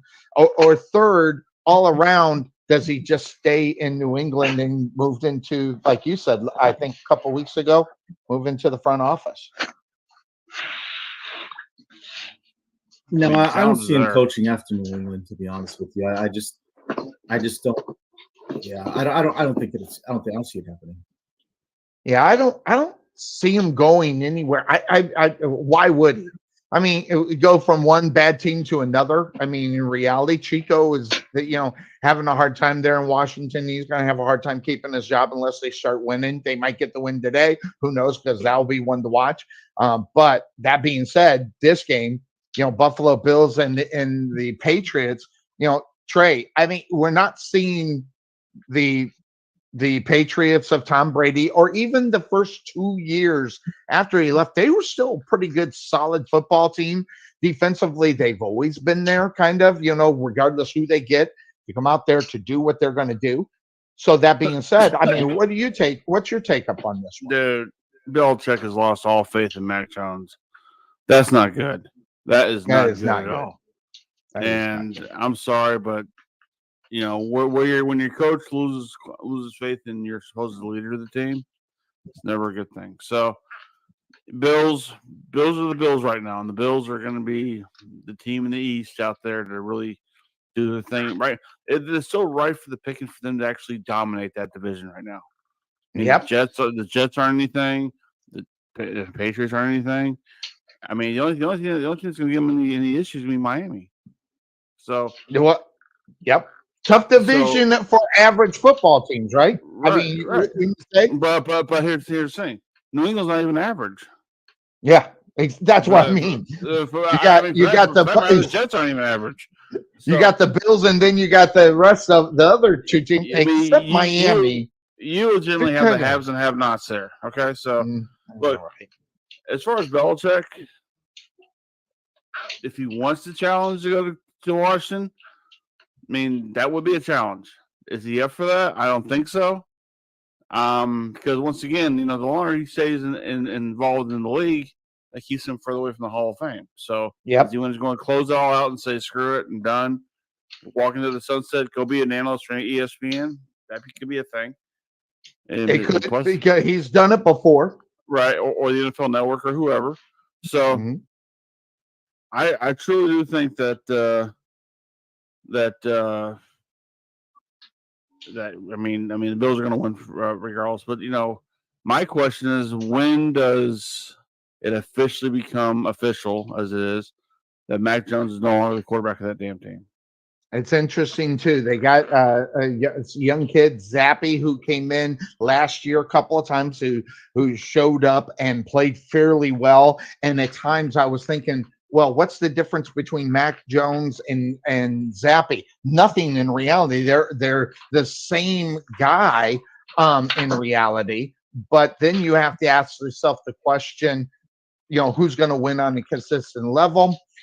I think it's time, if you're going to make the move, and that will be the question, who will start this game. But even if it's Zappy, this is the Buffalo Bills. Listen, this is a football team that has been playing well. They've had their lulls. They go, if I'm not mistaken, they went to London, but they lost to the Jacksonville Jaguars. So this, but the Patriots are not the Jacksonville Jaguars. Now, the Jaguars are a pretty good football team. Now, I'm just tooting their own horn for them. Yes, you are. I think you are. But they've got some work to do. And I'll talk about that if and when we get some time, because there's some stuff that and it's not Sonny just beating down on the Jaguars. They damn near pissed that game away on Thursday Night Football, and it's a consistent thing that's going on.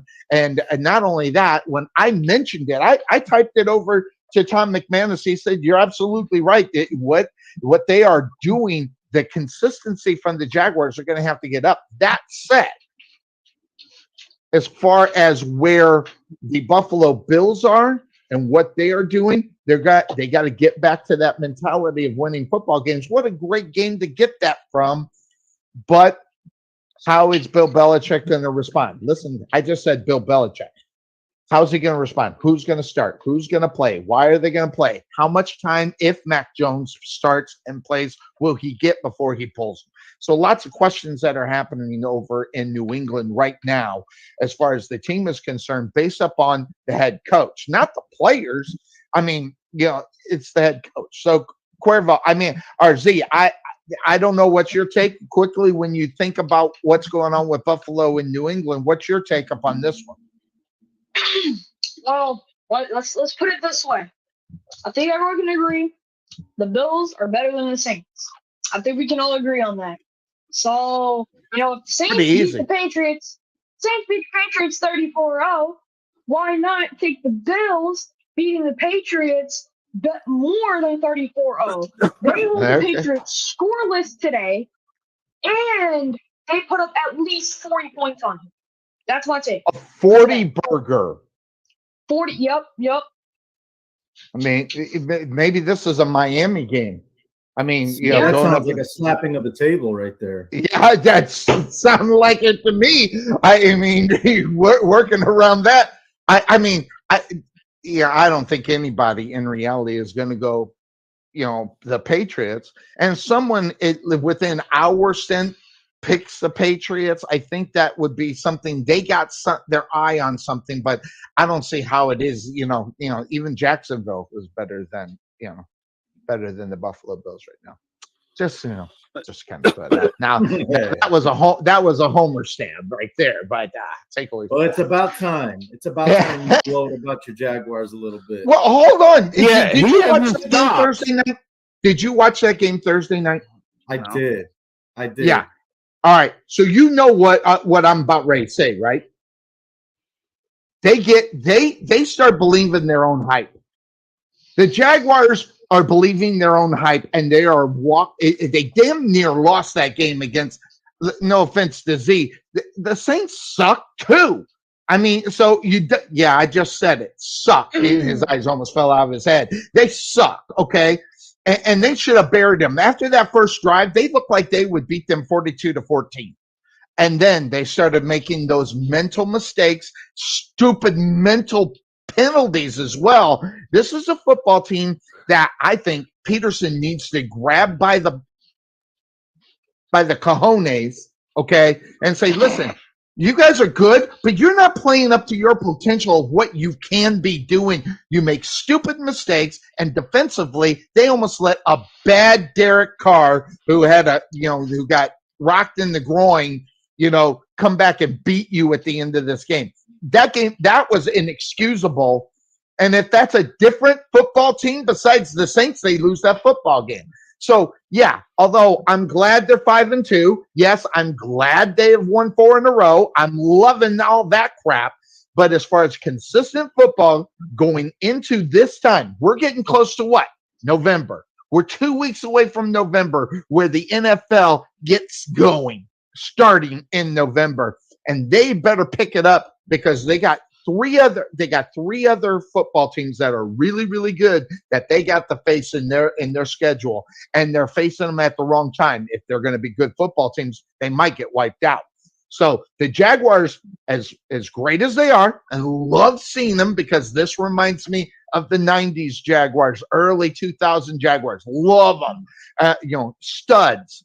But they are dropping the ball right now. Now, that's not me strapping in. That's creating fact before fiction.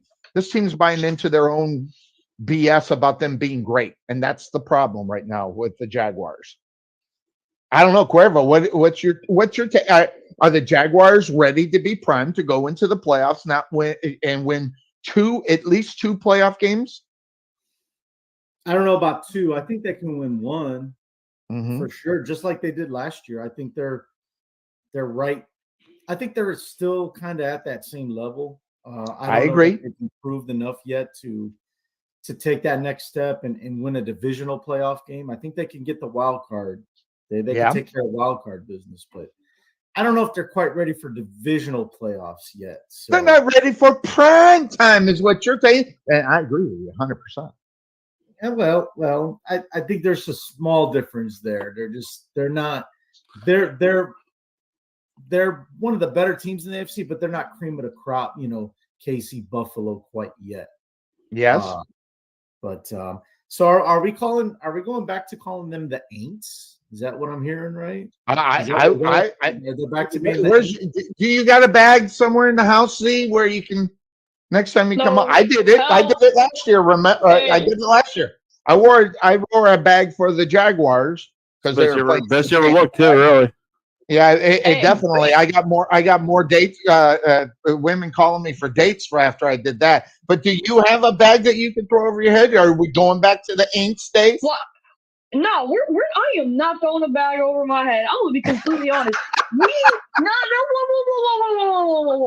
Like, let's talk about this. Everyone was saying that all of the South divisions, AFC and NFC, were the weakest divisions in football. Let's talk about this.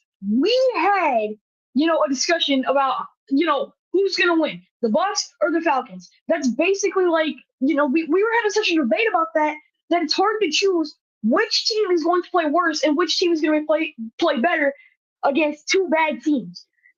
I will say something right now. The Saints defense is really good right now. That's our offense. When Derek Carr plays good, Derek Carr plays good. We get a good offense. We're still only 3-4. When does that happen? Against the Patriots. Against bad teams. Okay, gotcha. I mean, yeah, hold on, wait, that wasn't a great take right there. But you know what? That don't matter because we put up 34 points against the Patriots. That's yeah, no, come on, that wasn't great. Look out that window. Everybody's put 34 points against the Patriots. Okay, it's okay. Yeah, but here's the thing, right? I'm not gonna put a bag over my head until we have officially not made the playoffs. Because in my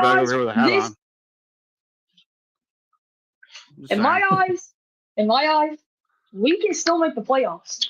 Now, here's the thing, Podfather.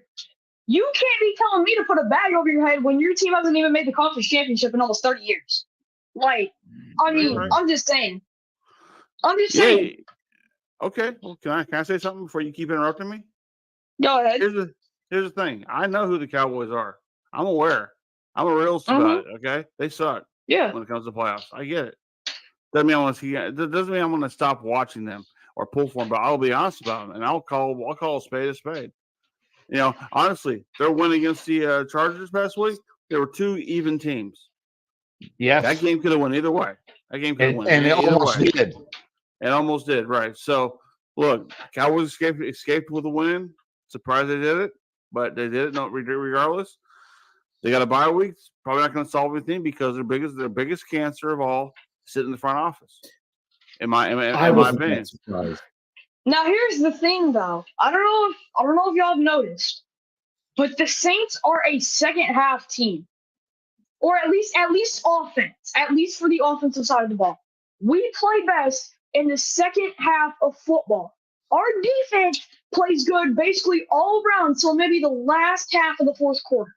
And that's when they had an offense, Z. I mean, do they have an offense right now? I mean, you're really thinking about it. They do have 2 good wide receivers, and they are trying to deliver the ball. But when you got Derek Carr and Jameis Winston trying to tell Derek Carr what he's seeing. I don't know if you've seen the video, but Winston was on the sideline telling Derek Carr what he's seeing, and Derek Carr is turning it.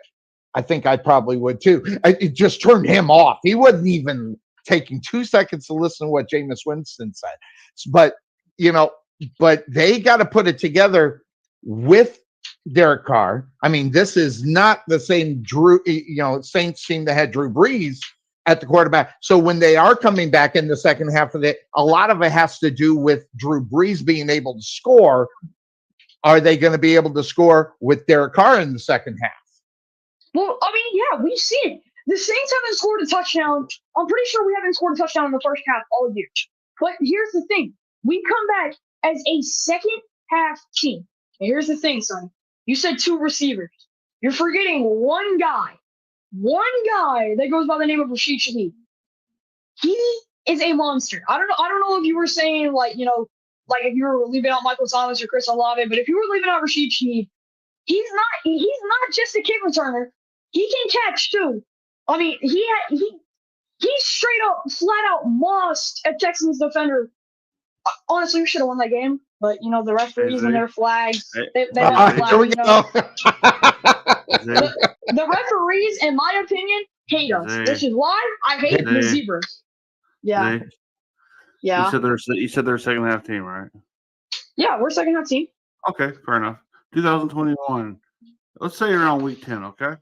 All right. Mm-hmm. Week 10. You should have never said that. Lost to the Titans, lost to the Eagles, lost to the Bills, lost to the Cowboys. Now they beat the Jets, they beat the Bucks, they lost to Miami, they beat the Panthers, they beat the Falcons. That's not a second half team, bro. Okay? Well, I mean, I'm talking second half of football. I'm talking after halftime every game. Look, we go into halftime, right? We score maybe 6 points. By the end of that game, after halftime, we become a better offensive team. We play good offense after halftime. Because the other team is playing their backups at that point. What? Oh, would you knock it off? Have you been watching the Saints play? Because what you're saying right now, he's watch the damn game is what he's saying to you. Trey, are you out of your mind? Are you out of your mind? We have put our backups in basically all year. Okay? Trey. Look. Drew Brees is out there. You can pick him up right now for cheap, I'm sure. Yeah. We don't have to bring Drew Brees was in the Saints. He was actually watching. Derek Carr. You're not going to win with Derek Carr. I got news for you. Yeah, we are. We've won 3 games with Derek Carr this season. Okay? I mean, at least we're not the Panthers. Wow. At least we're not the Panthers. No, and think about it. Hey, the 4 teams we have lost to. We lost to the Packers, which we choked that game away. I'll be honest. We choked that game away. Yes, we lost to the Texans, but let's be honest. The Texans are starting to become a good football team. They're getting better. The Texans are becoming a good football team. We lost to the Jaguars, and then our other loss was against who? The Bucks, who aren't terrible. And, I mean, Trey, you got it. I don't know. You got to take it into account. The Bucks are they terrible? Crazy knucklehead are terrible. Trey. I don't know. I don't know if they're not good. But they're not terrible. Right. We are what we've been ever since Drew Brees left. The fact that Sonny said you're not good, you're just not terrible. I pretty much said the same thing. We are in the middle of the my ass. Okay. I have a good reason for that, okay? I am here to defend my team. I will defend my team till the day I die.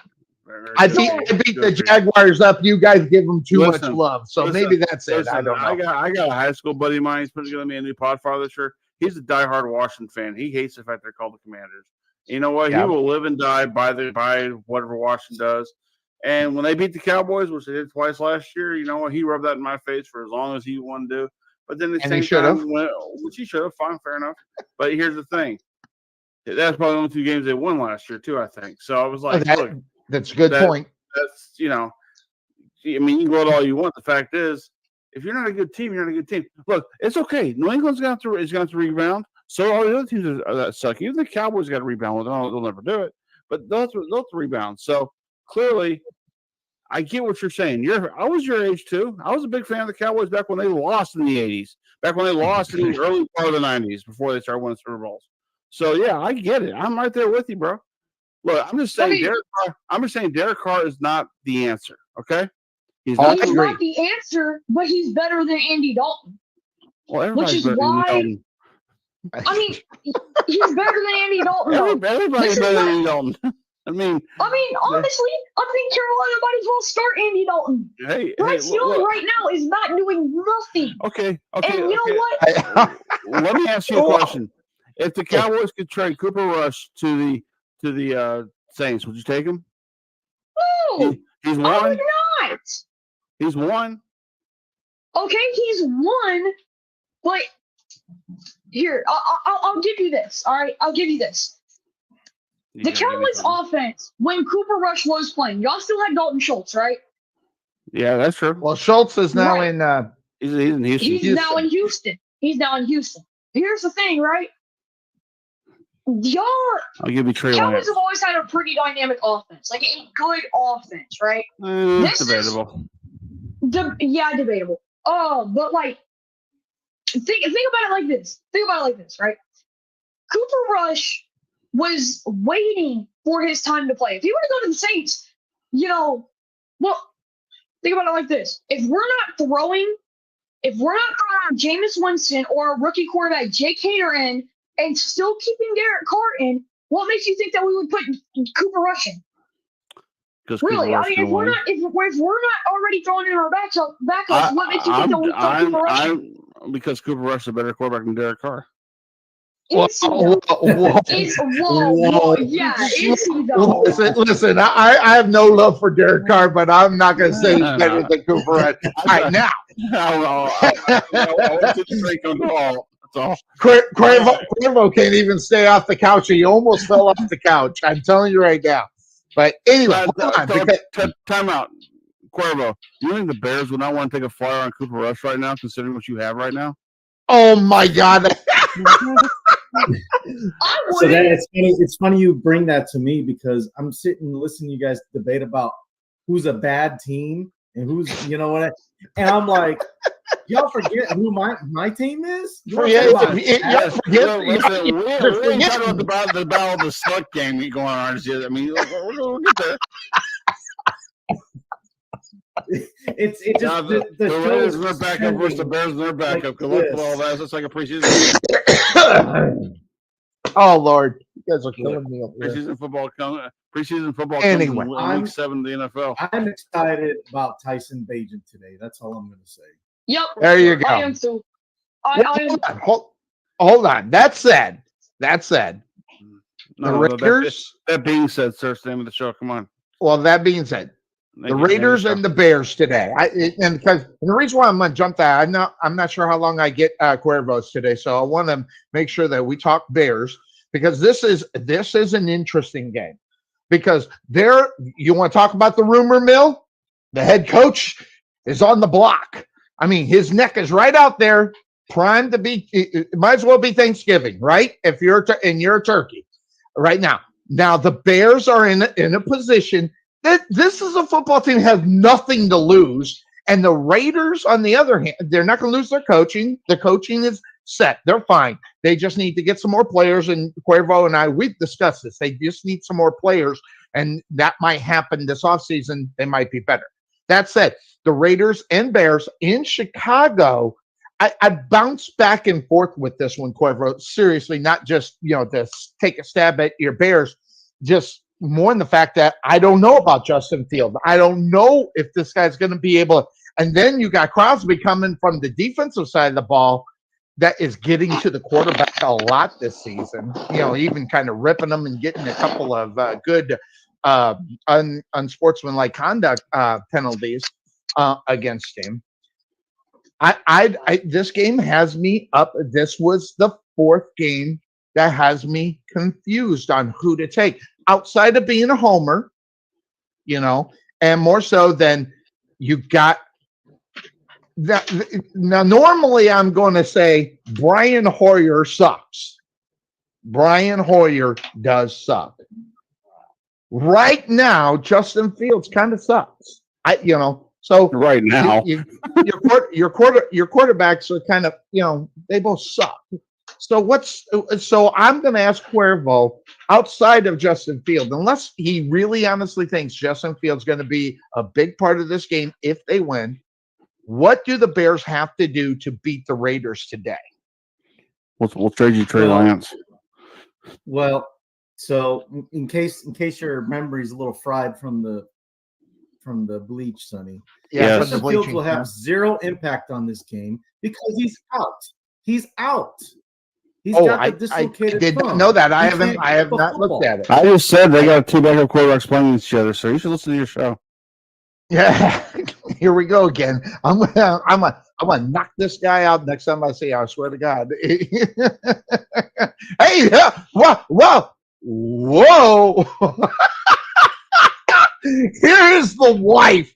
Here's the wife of the fine co-host of this program.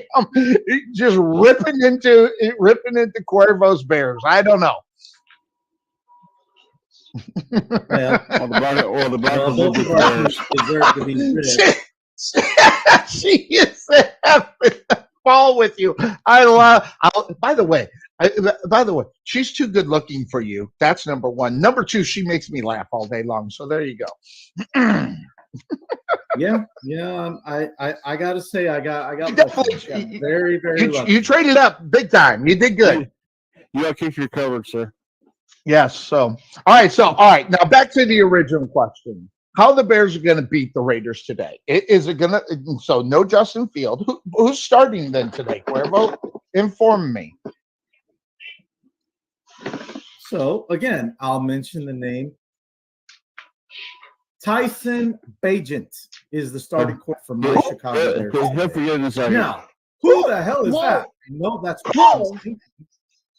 if you need an introduction to this fine backup quarterback, let me remind you that he broke the NCAA record for most passing touchdowns.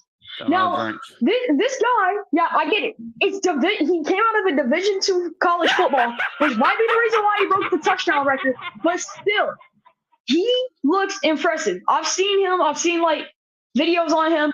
He actually looks pretty impressive. So don't sleep on the man. Carson Wentz was a good Division II quarterback too. Okay. Well, Carson Wentz is good too. Carson Wentz was good. Until he got hurt. Okay, well, people give him a time. They don't. So there's the introduction. There's the introduction. So and we all know who Brian Hoyer is. By the way, Brian Hoyer still sucks. Just in case anybody don't know, Brian Hoyer still sucks. So no quarterbacks in this game. So how are the Bears going to win today? Well, Sonny, I mean, they got to do some things that really they haven't really done this year. Yes. And which is the normal formula for NFL teams, right? Get to the quarterback, protect your own, run football. And that's what they need to do. You know, and throw a little bit to DJ Moore. That would be nice. But other than that, I mean, it's simple. You got to keep Max Crosby from getting in that backfield, man, because if you allow him to be who he is, it's going to be a long day for Bagent. I don't care how many records he broke in college. If they don't protect him, if they don't keep Max Crosby from getting to him, it's going to be a long day for Max Crosby. Bears. Imagine your season ticket holder for the Bears right now, and you're sitting going, okay, well. Go ahead. Sorry. Yeah, the offensive line, like I said, is banged up. We don't know who. We don't have a center that can snap the ball correctly. Right? I know. So I saw. Jesus, man! Like, it's just kind of like the basics. How do you see it? Right. Well, basics, but it's kind of like when you want to talk about when it's bad, it's bad. Yeah, that's the Chicago Bears. So, Eberflus, you were talking about the coach. Mm-hmm. Of course he's on the hot seat. Here's the thing: a lot of people think that he was supposed to be the coach of the future, and he's going to be the long-term guy. Was he there last year? I forget. Was he there last year? Yes. Okay, I see where maybe they're getting a little hot seat because impatience is gonna probably wear thin. Well, it's not even that, Sonny. If you watch the damn game, as you like to say, you gotta watch the damn. And when it comes to Chicago, you watch the damn game, and they're stagnant. And you pay attention to some of the play calling. The defense, I got no issue with. The guy can coach defense. The defense is. I'm not saying they're playing lights out. However, they are executing their defensive game plan well enough to where they're not letting teams just do whatever they want, right? I mean, the Vikings, the reason they won that game, it wasn't because the defense gave up, a bunch of yards and all that to Kirk Cousins. That scoop and score is what did them in. Yeah. Once that happened, that was it. It was over. Took away from it. Right. And so the defense is not necessarily the issue. It's the offense. It's Luke Getsy, the offensive coordinator. It's pass protection. It's the fact that Justin Fields doesn't know how to throw the damn football within 3 to 4 seconds. He wants to hold on to the ball. Maybe I could it'll just magically float out of my hands and it'll go to DJ or the other receiver. Throw the damn ball, Justin. Jesus. That's why he's so much. We're strapping in here. Oh my gosh. See, those are some of the best moments when you're not expecting to strap in, and then you got to strap in. But I know it's just unbelievable. Just throw the damn ball, man. It drives me nuts watching him hold the ball for he's too busy looking for an ESPN moment. That play that he injured his thumb, he had the ball for almost 7 seconds. Guys, go back and watch that play when he hurt his thumb. He had the ball for over 6 seconds, almost 7 seconds before he actually tried to attempt to do something with the football. Now, for some people that are casual fans, you may not understand how important it is to get the ball out between 3 to 4 seconds at most. Exactly. Tom Brady says 2 3/4 is the max. The max that you hold on to that football. He would know. And if you keep it after that, that's on the quarterback. Well, he would know. Yeah, but if you keep it after, if you keep it after that, you got to be deliberate. Yeah, I watched a little bit of him last week. Again, I didn't watch a whole lot of football, but I saw highlights of Bajan. I mean, that guy was slinging it, man. Within 2 to 3 seconds at most. And people can argue, he was just throwing to his first read. Well, you know what? It's better than what Justin Fields was doing because he wasn't even throwing to the 8th read. He was just holding on to the ball. So I'm cool with that. You want to throw it straight to your first read within 2 seconds? Go for it. And you know what? There were some plays where it actually worked. Darnell Mooney got a couple first downs. Cole getting the ball. So that's the whole point of the game, right? You gotta, you gotta matriculate down the field, boys. And that's what Tyson Bagent was doing for the Bears when he took over. So I want to see what he can do.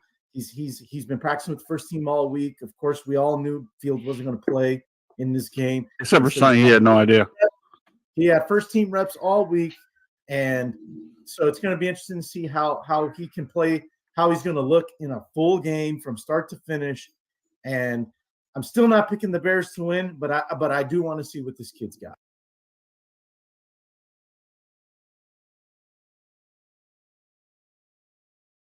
All right, we are back here. The rain delay just got, lightning delay just got over. Hope I am online. I got the unmute button, so last time we were doing this, we had an unmute button.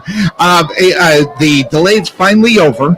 So what the situation is that they'll get a 10-minute warm-up before we get back into it and get ready to rock and roll here on the Couch Potato Sports Show. We found out there's 5 minutes and 3 seconds left to go in the first quarter. No score as of yet. So we'll see how this ends up. It looks like it's only going to be a 5-minute warm-up. So that being said, what we're going to do is we're going to go ahead and go off of the sharing. We're going to hold on to that and run that the rest of the show through halftime the rest of that show. That also being said, with the timing, we're going to go ahead. We're going to hear from our sponsors because we really haven't been able to get through them because of the rain delay or the lightning delay. So we're going to go ahead and hear from our sponsors. When we come back, it should be about ready to kick this one off. Get back to it here on the Couch Potato Sports Show and your Sachse Mustangs Radio Network. We'll be right back after hearing from our sponsors. Of course. At Wesson General Contracting Incorporated, we're your one-stop shop for all your general contracting needs. We are locally owned and with over 20 years of experience, so roofing, gutters, sidings, fence staining, painting, foundation problems, or roof damage are no problems at all. Give us a call at 214-200-5588. That's 214-200-5588. Wesson General Contractors. The prospect of retirement can be exciting and scary at the same time. At Nest Egg Wealth Advisors, we have found many people either approaching or currently in retirement failed to truly maximize some of the benefits offered to them, primarily Social Security. What is it? How does it work? It's simply not a benefit that you start receiving at age 62. Because these decisions are so important, my firm has assembled an informational packet on Social Security. If you would like a complimentary copy of Social Security Maximization, please give our office a call today at 972-412-6064 or visit us on the web at nesteggadvice.com. At the Jerry Bullet Training Center, we are a motivated team of coaches with the mindset of helping you achieve and reach your highest goals.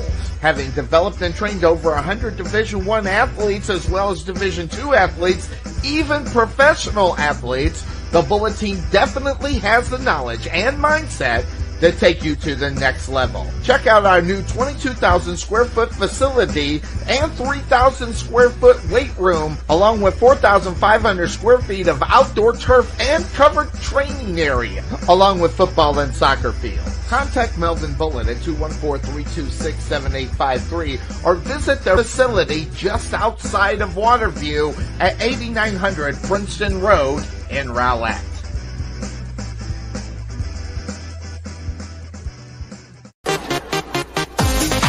Being taken for a ride? Check out Casso Insurance, serving Texans since 1981. Bundle your home, auto, or business insurance and save a ton. Casso Insurance on the corner of Main Street and Rowlett Road, where we make insurance fun. Or check us out on the web at CassoInsurance.com, where we always have the coffee pot on. Yeah, but is it fresh?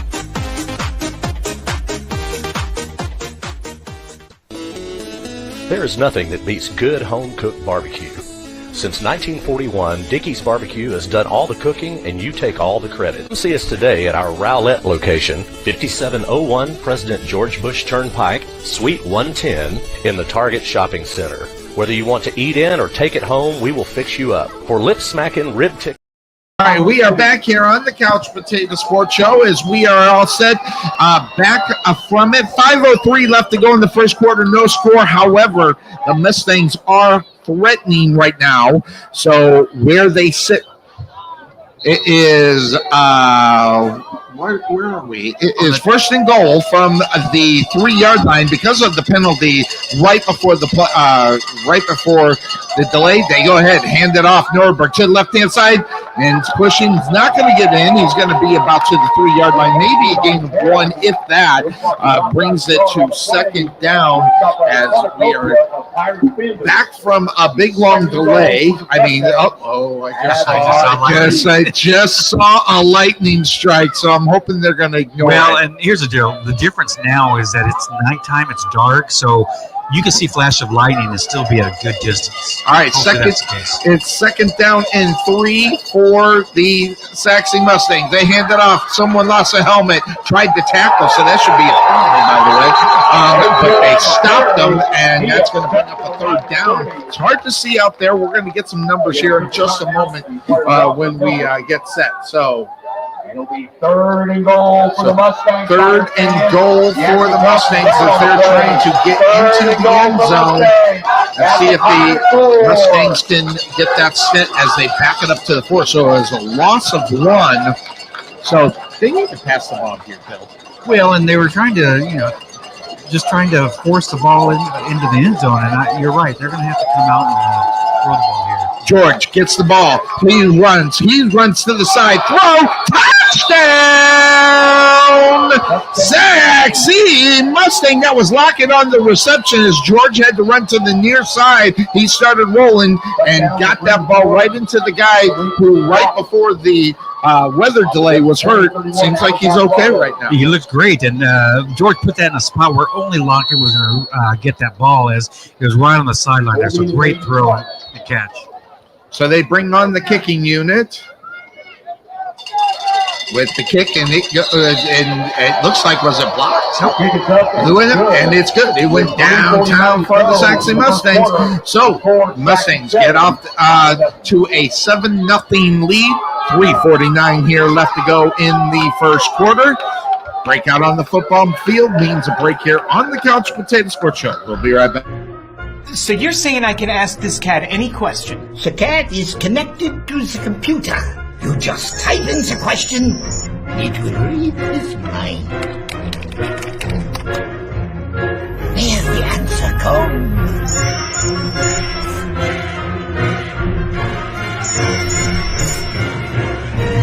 You're the man! I've been looking for this for weeks.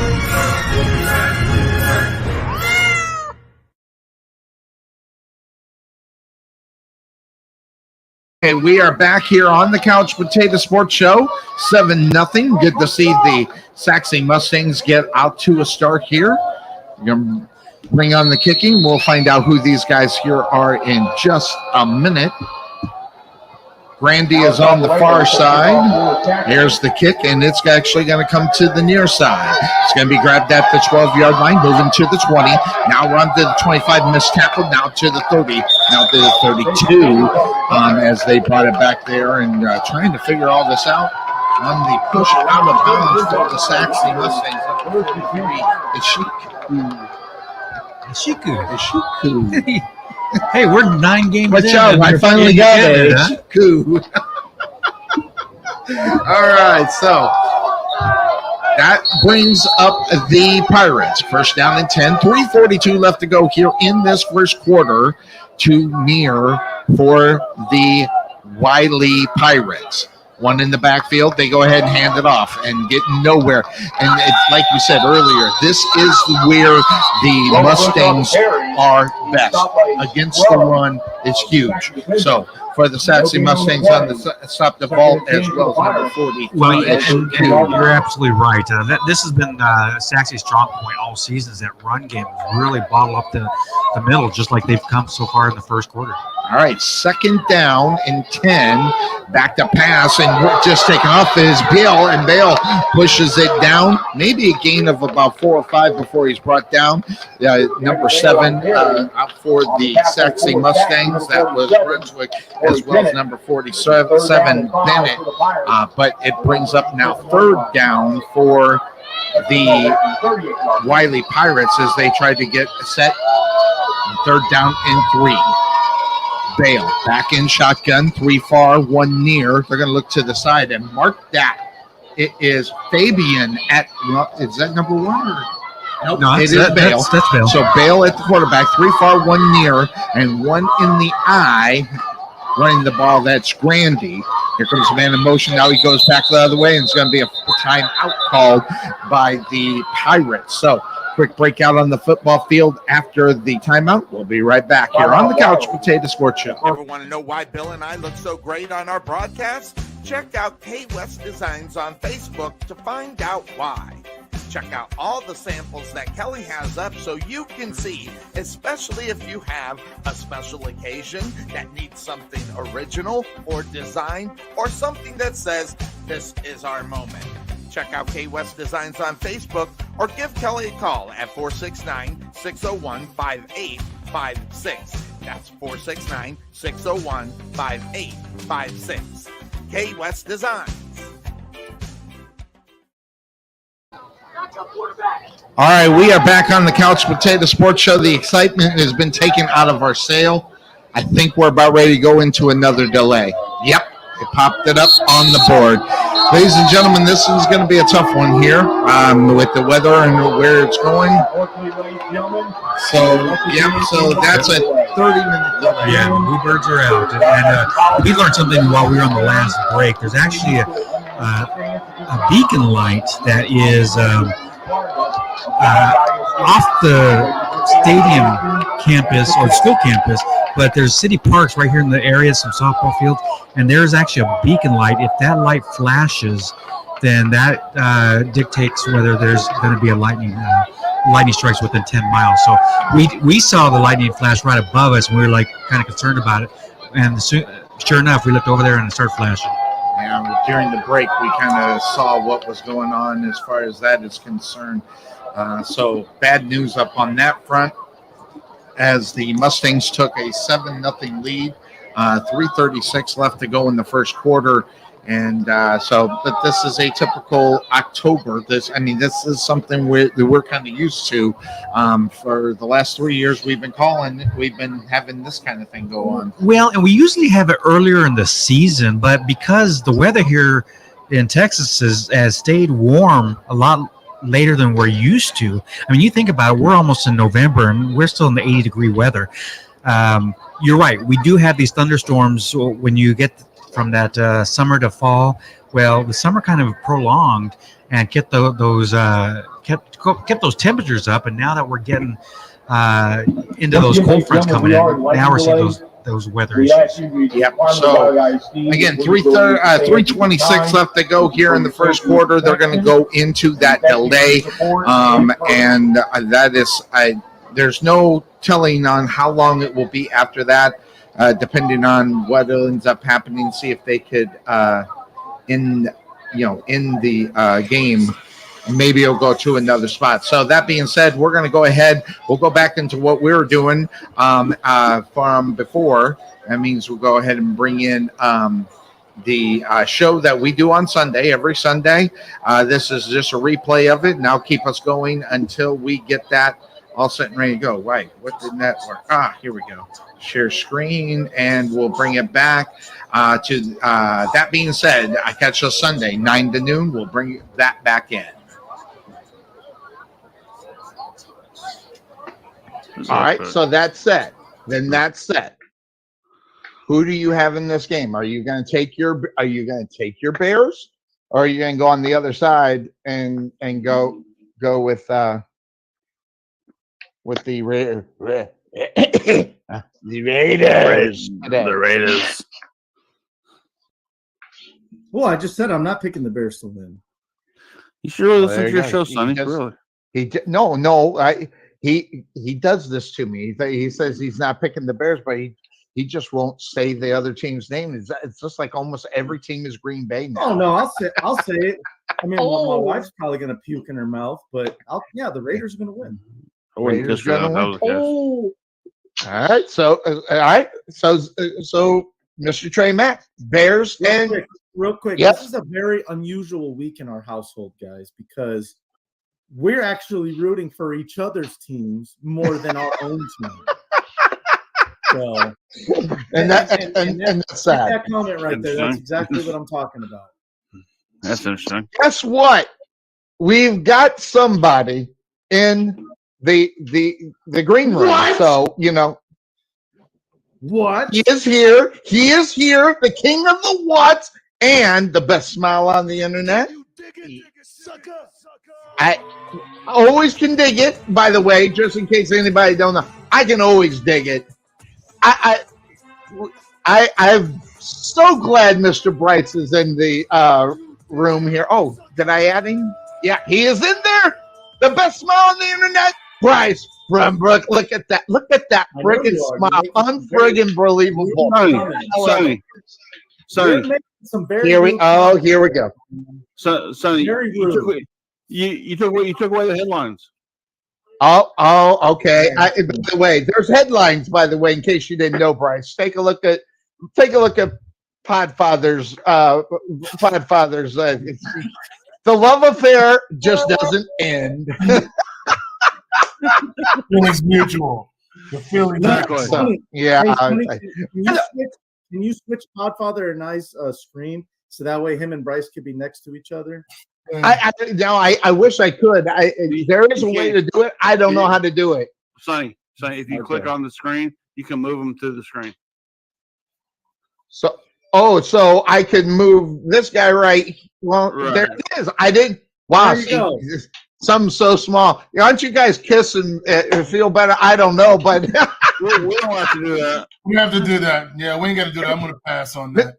Mr. Bryce, you did see it, right? Oh, I know. Next week it's coming. Next week.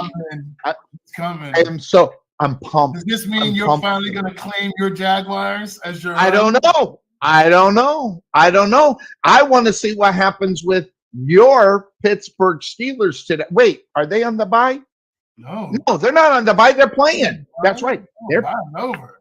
That nonsense is over. It's time. Yeah. So now, we might as well go there. Everybody, by the way, is on the Raiders. Would you take a stab for the Chicago Bears there, Bryce, for this week? Don't do it, Bryce. Don't do it. So Justin Field, he's out. That which I didn't know. Someone told me. Somebody. Little birdie told me. If Justin Fields was playing, I'd give him a better chance. But since he is not, Cuervo, I'm sorry. I'm actually going to go with Vegas to win this game. No need to apologize, Bryce, because I'm going with Vegas too. I don't. This is total BS. Yeah, it is total BS. But the only thing I am looking forward to, though, is like I mentioned right before you came in, I want to see what Tyson Bagent's got. I really do, because he could be the backup. Might as well. Or he could just be a guy that another option, really. Hey, thanks for playing. Go. He could be a Jag. He could be a Jag, not a Jacksonville Jaguar, but just a guy. Just a guy. We'll see. He could be a Saint. Jerry Jeudy is. I don't know much about him. So that said, Bryce in Brooklyn, we'll go to the Pittsburgh game because you are here, and which, by the way, thank you so much because I love having you on the show. So your Pittsburgh Steelers in action against the Rams. This, I knee-jerked immediately. Rams. I took 2 seconds to think about it, and I Rams. So I guess I'm going to have to ask, what's the take on that? His wife has been ripping on him. I knew I liked her for a reason. So anyway, the Rams, Pittsburgh Steelers. Now, if I'm not mistaken, as far as this game is, they are playing in LA, so they're on the road today. This is a tough one for you boys. They are on the road today. Tough one. Interesting game. There's a lot going on with the Rams in terms of their running back situation. Mm-hmm. Defensively, not really that strong on the edge as they've been a little bit in the past. They still have Aaron Donald, freak show on the defensive line. I mean, the guy just big time freak show. I mean, he just guy's a monster. And with the way that Mason Cole, our center, has just been terrible. He has not been good. He's not been good. They don't run things that accentuate his that was terrible. Crazy knucklehead terrible. Accentuate his positives. They're not running a lot of power. They're not running a lot of gap. They're trying to run a lot of zone. You can't reach guys. And then in pass protection, it's getting beat by normal dudes. Dude swimming right over the top of him, getting pushed to the quarterback. He had a pretty good year last year. He's not been good. They're going to have to go center shopping after the season. I don't think you can make a switch now unless you go with Nick Herbig. And maybe he's the backup. Maybe you put him in. So we'll see what they do. I mean, they have been able to neutralize Aaron Donald in the past, but that's when they had Marquise Pouncey. Now, yes. And so that could be a problem. I like our two guards. I think they can hold up fairly well. But when you got a center, when you don't have a good center, that's going to mess up your whole line play. I agree. Because they can put beast middle of the line, guys like Donald, that guy's getting beat at the point of attack. That's tough. So that's going to be a tough thing. They've got some former Steelers playing well. It's very disappointing to see Kevin Dotson playing right guard. They've anchored him in at right guard, which the Steelers never did. They tried to play him on the left side. Look, Mike Tomlin loves position flexibility. Some guys just aren't position flexible. You have to know that and put them in a position to succeed. They've got Akello Witherspoon over there at corner. He's too inconsistent. Sometimes he'll play well, and he's in a cycle of playing well. Then other times he won't play well. He was not good for Pittsburgh last year. I understand they had to let him go. So coming off a bye week with Mike Tomlin with 2 weeks to prepare, it's interesting because schematically Sean McVay is very good on offense. Tomlin has faced him before and done well defensively. Right. We'll see. Is Joey Porter Jr. going to play more? He's going to have to. Our corners, long guys, losing a little bit of speed that we have starters with Peterson and Levi. They're not playing well. They got to get Joey Porter Jr. out there. They got to get Darnell Washington, the tight end, more involved to block at the point of attack. I think it comes down to if the Rams can run the football. If they don't run the football and they don't try, that's going to be tough. Pittsburgh's hands. If they stay balanced and Sean McVay can coordinate that thing and put Terrell Austin in a bind, our D coordinator, and have Pittsburgh guessing, it could be a long day for Pittsburgh. Yeah,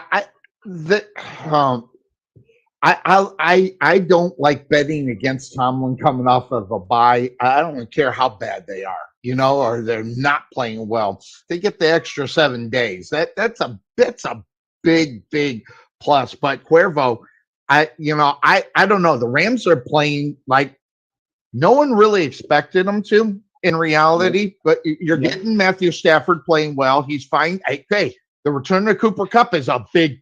Listen, that's not little. That is big because the Rams last week with Cooper Kupp back in the lineup, it almost turned into a different football team in reality from what we've seen from week 1 to week 6. So, what's your take up on the Steelers and the Rams today? Yeah, I kind of,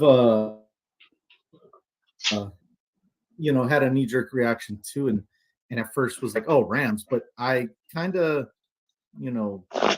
I need to kind of think about this one a little more because I'm not sure that the Rams are going to be able to run the ball like Bryce was alluding to just now, and if they're not able to run the ball, then that's going to be tough. You're gonna have a hard time beating the Pittsburgh Steelers if you can run the ball. So, yeah, I just that one I'm gonna have a little more. We need to think about that one a little bit more because that kind of leads me towards picking the Steelers, but it's just and Bryce may or may not agree. I just don't know what they're doing secondary wise in Pittsburgh if they're playing at a level that they can stop the passing game of the Rams with Kupp and Pika Nakua and who's the other guy? I know they got another dude, Tutu Atwell. So are they going to be able to shut down the passing attack of the Rams? Yep. We all know they're going to have a hard time running the ball without Kyren Williams. And so, they're probably going to abort the run game pretty fast. Right. If you ask me. So is Pittsburgh going to be able to shut them down in the secondary? That's the question. Well, here's the thing. Pittsburgh, they're kind of healthy. I mean, they got some questionables out on their football, but they're kind of healthy. But then again, look at the Rams. They only got one guy. It's let's see, it's Murchison's out with a knee. That's all. But Bennett, he's the backup quarterback. No one cares about him. Interesting story about him as far as that is concerned. If you want to check into it, you can. But Williams not being in the lineup because of an ankle, I think that could come into play today, as far as the running back is concerned, going into this one. So I'll go ahead. I'll throw it to Z. You're looking at this game. You're looking at Pittsburgh. I'm really interested in seeing what you think about the Pittsburgh Steelers and the Rams. What's your take? All right, I'll be honest. I know I have one diehard Steelers fan who's been talking up the Steelers all year. This is a game that You've I been feel doing like, it his whole life. What do you mean? yeah. Well, let's talk about both teams here. The Rams, they're okay. Here's my take, right? They won the Super Bowl last year. They ended up being trash after winning the Super Bowl. This year, they're kind of in the middle. So, depending on really how they play without their run game, this is really going to test again. Is Stafford still good? Which this season we've seen Stafford has been pretty solid. Better than last year. We'll say that. Yes. Better than last year. Steelers sitting second in the AFC North. I'm a pretty big believer in Kenny Pickett. I really like Kenny Pickett. I know a lot of people get mad at him because they say I have small hands, but I mean, he's got a solid team around him, and everyone's gonna talk about how Aaron Donald's gonna get to Kenny Pickett. Well, is TJ Watt out? Because if TJ Watt isn't out, TJ Watt's gonna try and get to Stafford the best he can. And I mean the secondary's okay. Minka Fitzpatrick is really good though. That's their main guy. And then you still got Cameron Hayward if he's not injured either. But yeah, it's gonna be a really good matchup. But in this case, I think it's an easy take for me to take the Steelers here. I really like the Steelers. Really like the Steelers offense. Like their defense as well. The Rams just don't know. They kind of have. I kind of see the receiving core a little bit like the Lions, I guess. You got your route runner in Cooper Kupp, and then you got your speedster in Tutu Atwell. Other than that, you don't really know a lot of guys, but I think here you take the Steelers just because they're a better football team overall right now in my eyes than the Rams. Think about this: when the Steelers are a dog, Z for MVP. They are 14-7. Okay, when they're Mike Tomlin's 14-7 when they are dogs since 2001. So that's kind of something to think about. So I'll shoot it over to Trey. What's your take up on the Steelers and the Rams?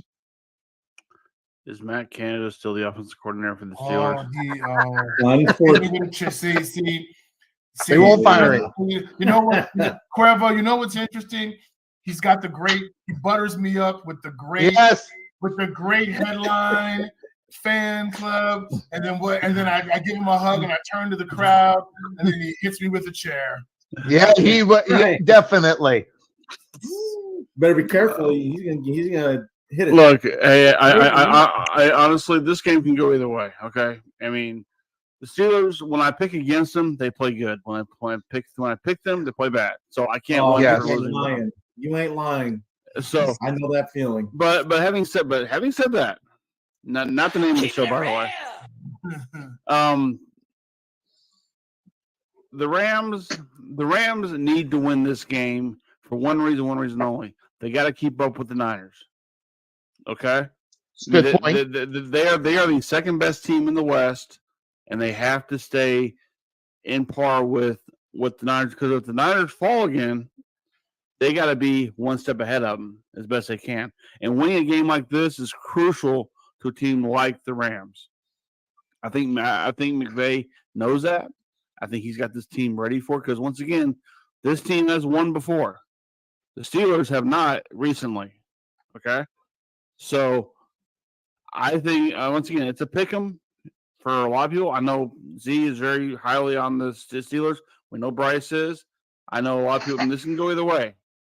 But for pick-wise only, I'm going to pick the Rams only because they have to win.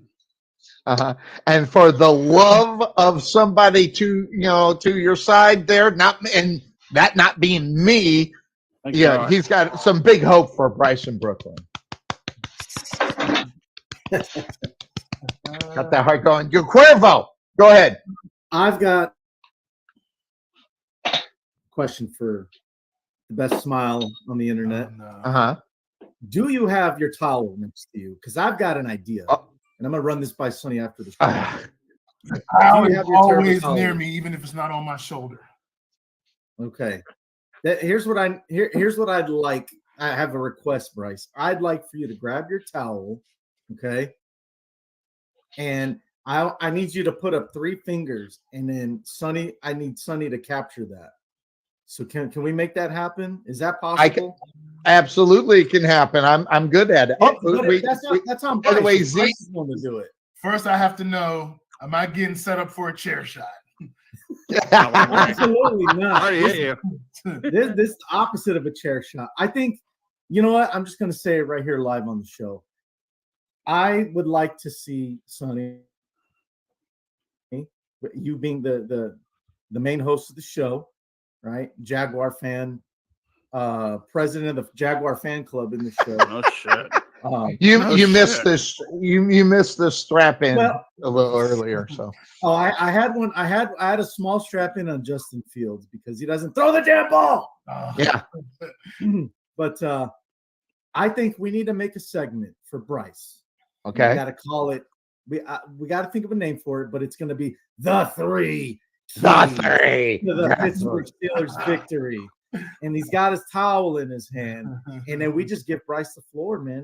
And absolutely, I even can do some crazy art for it too, so it could be lots of fun. So we got to get Bryce with this towel, holding up 3 fingers, and in that way, how good I am. We can give Bryce the floor. He can talk about the 3 keys. By the way, Steelers beating the LA Goats. Is that what they're called today? Is that what they're called? The Goats today? What are they called? That is not what they're called today. I can't wait to hear what he calls the Jaguars next week. That's what's going to be really. I already got it ready. He's not going to tell us what it is.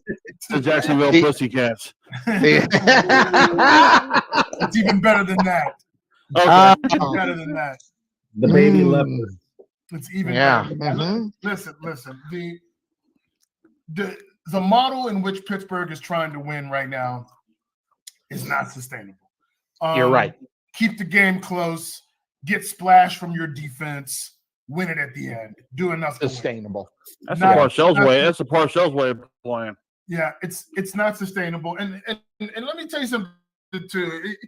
Even if we go back, this idea. This is interesting because when Bill Cowher hired Ron Earhart, who was the offensive coordinator with Parcells, that offense immediately had an identity. It was pound the football. We're going to run the football. We're going to play action. We're going to have a very controlled, efficient passing game. And people can talk about Neil O'Donnell all they want to. Neil O'Donnell, for about 3 years, was a solid quarterback for Pittsburgh. Yeah, I agree. Won the Super Bowl. Underrated for what he did with that team. And then when Earhart, after a few years, when they hired Chan Gailey to come on that staff, coach receivers, Earhart was humble enough to integrate the 5 wides. If you remember Pittsburgh in '95 when they went to the Super Bowl, they could run it, but they were running 5 wides, throwing the football, giving people fits. So Bill Cowher was able to adjust his offense, particularly when they drafted Cordell Stewart and put him at slash and started that whole thing in '95. People forget Cordell went to a Super Bowl his first year as a receiver, playing different things. So who'd they lose to? Oh, shut up! They did lose to your Cowboys. That would make you. Hey! I will say this. You know why the Dallas Cowboys won that game? Because of Neil O'Donnell. Two picks to Larry Brown. Oh, yeah, you were expecting. They were coming back. They got the onside kick. I'm like, oh, we got them.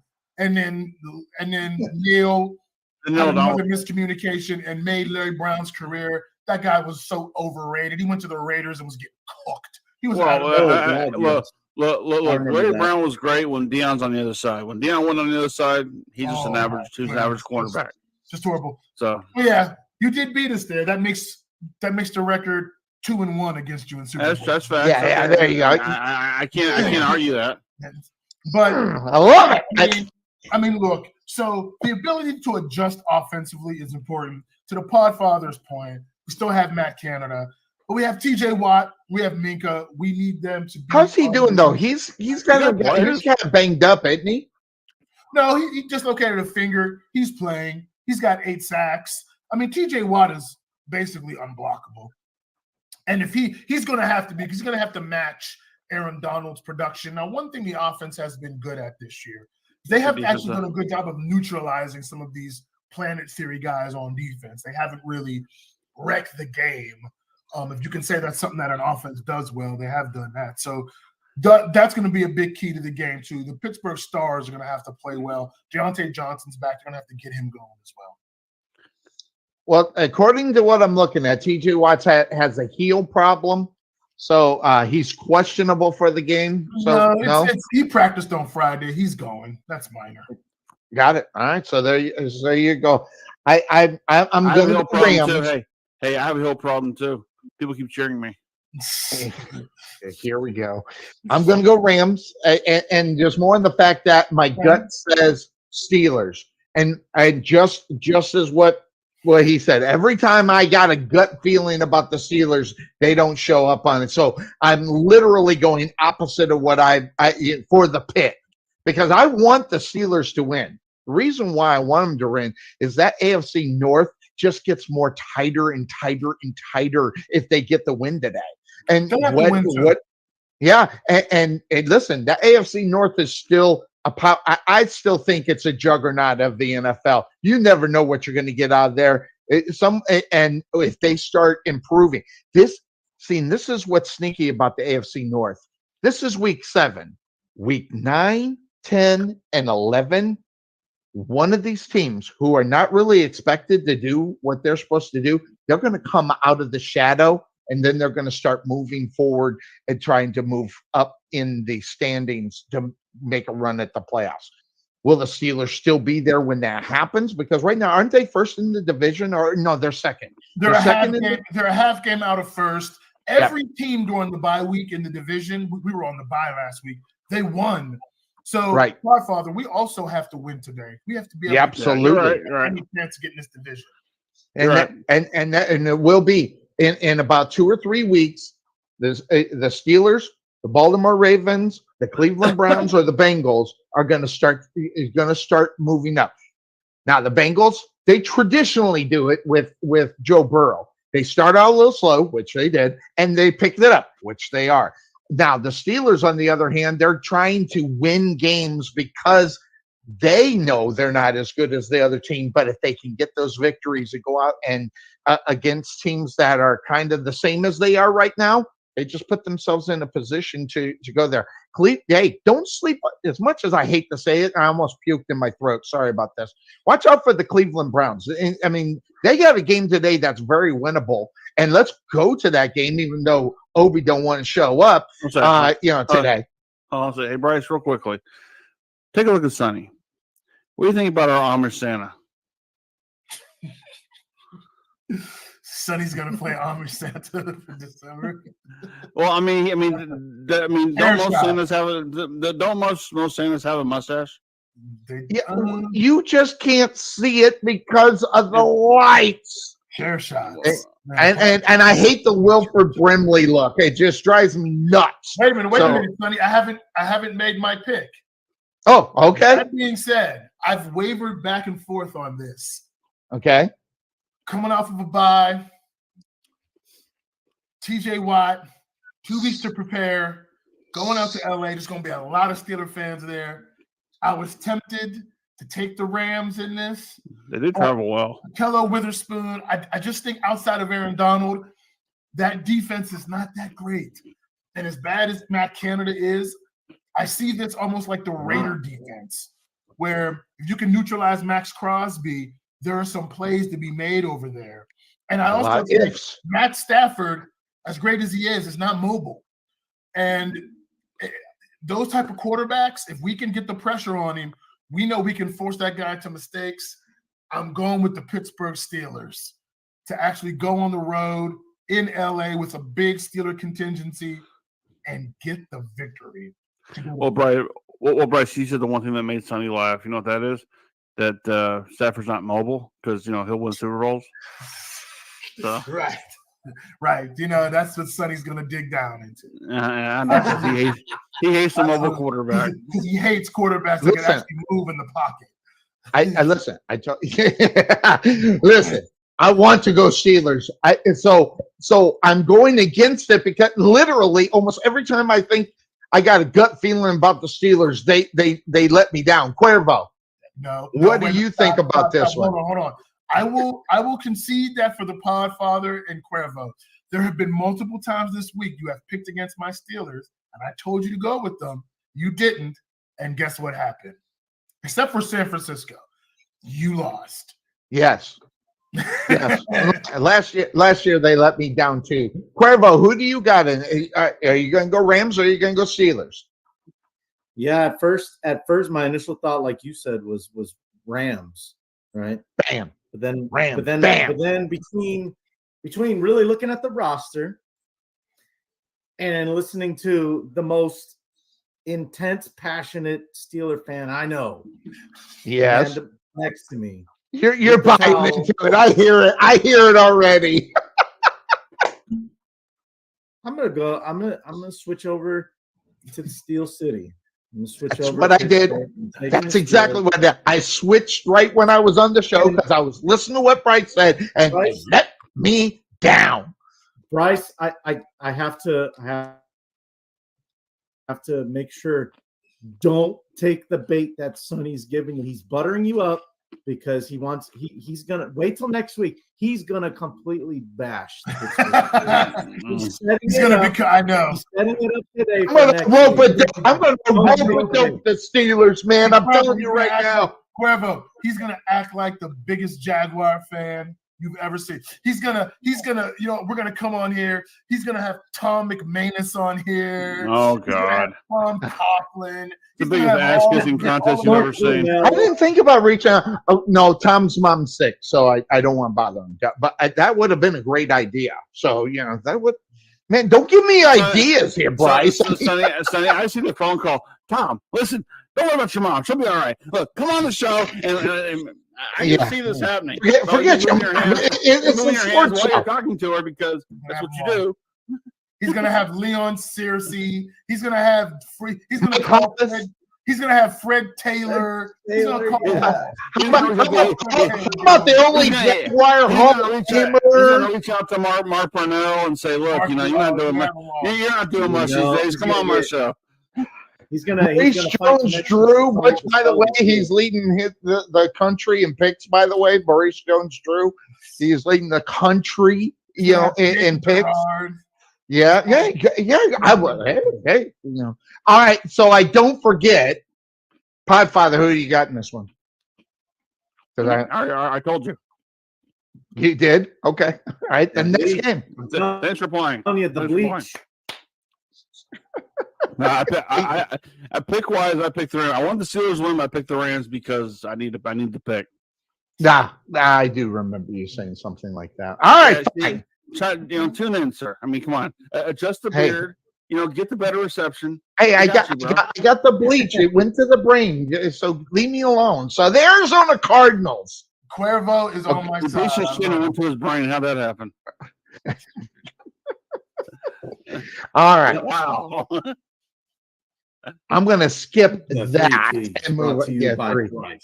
The three. Hey, I'll make it up. I'll this is just as easy. And there we go here. Rams for Greg Weber. Now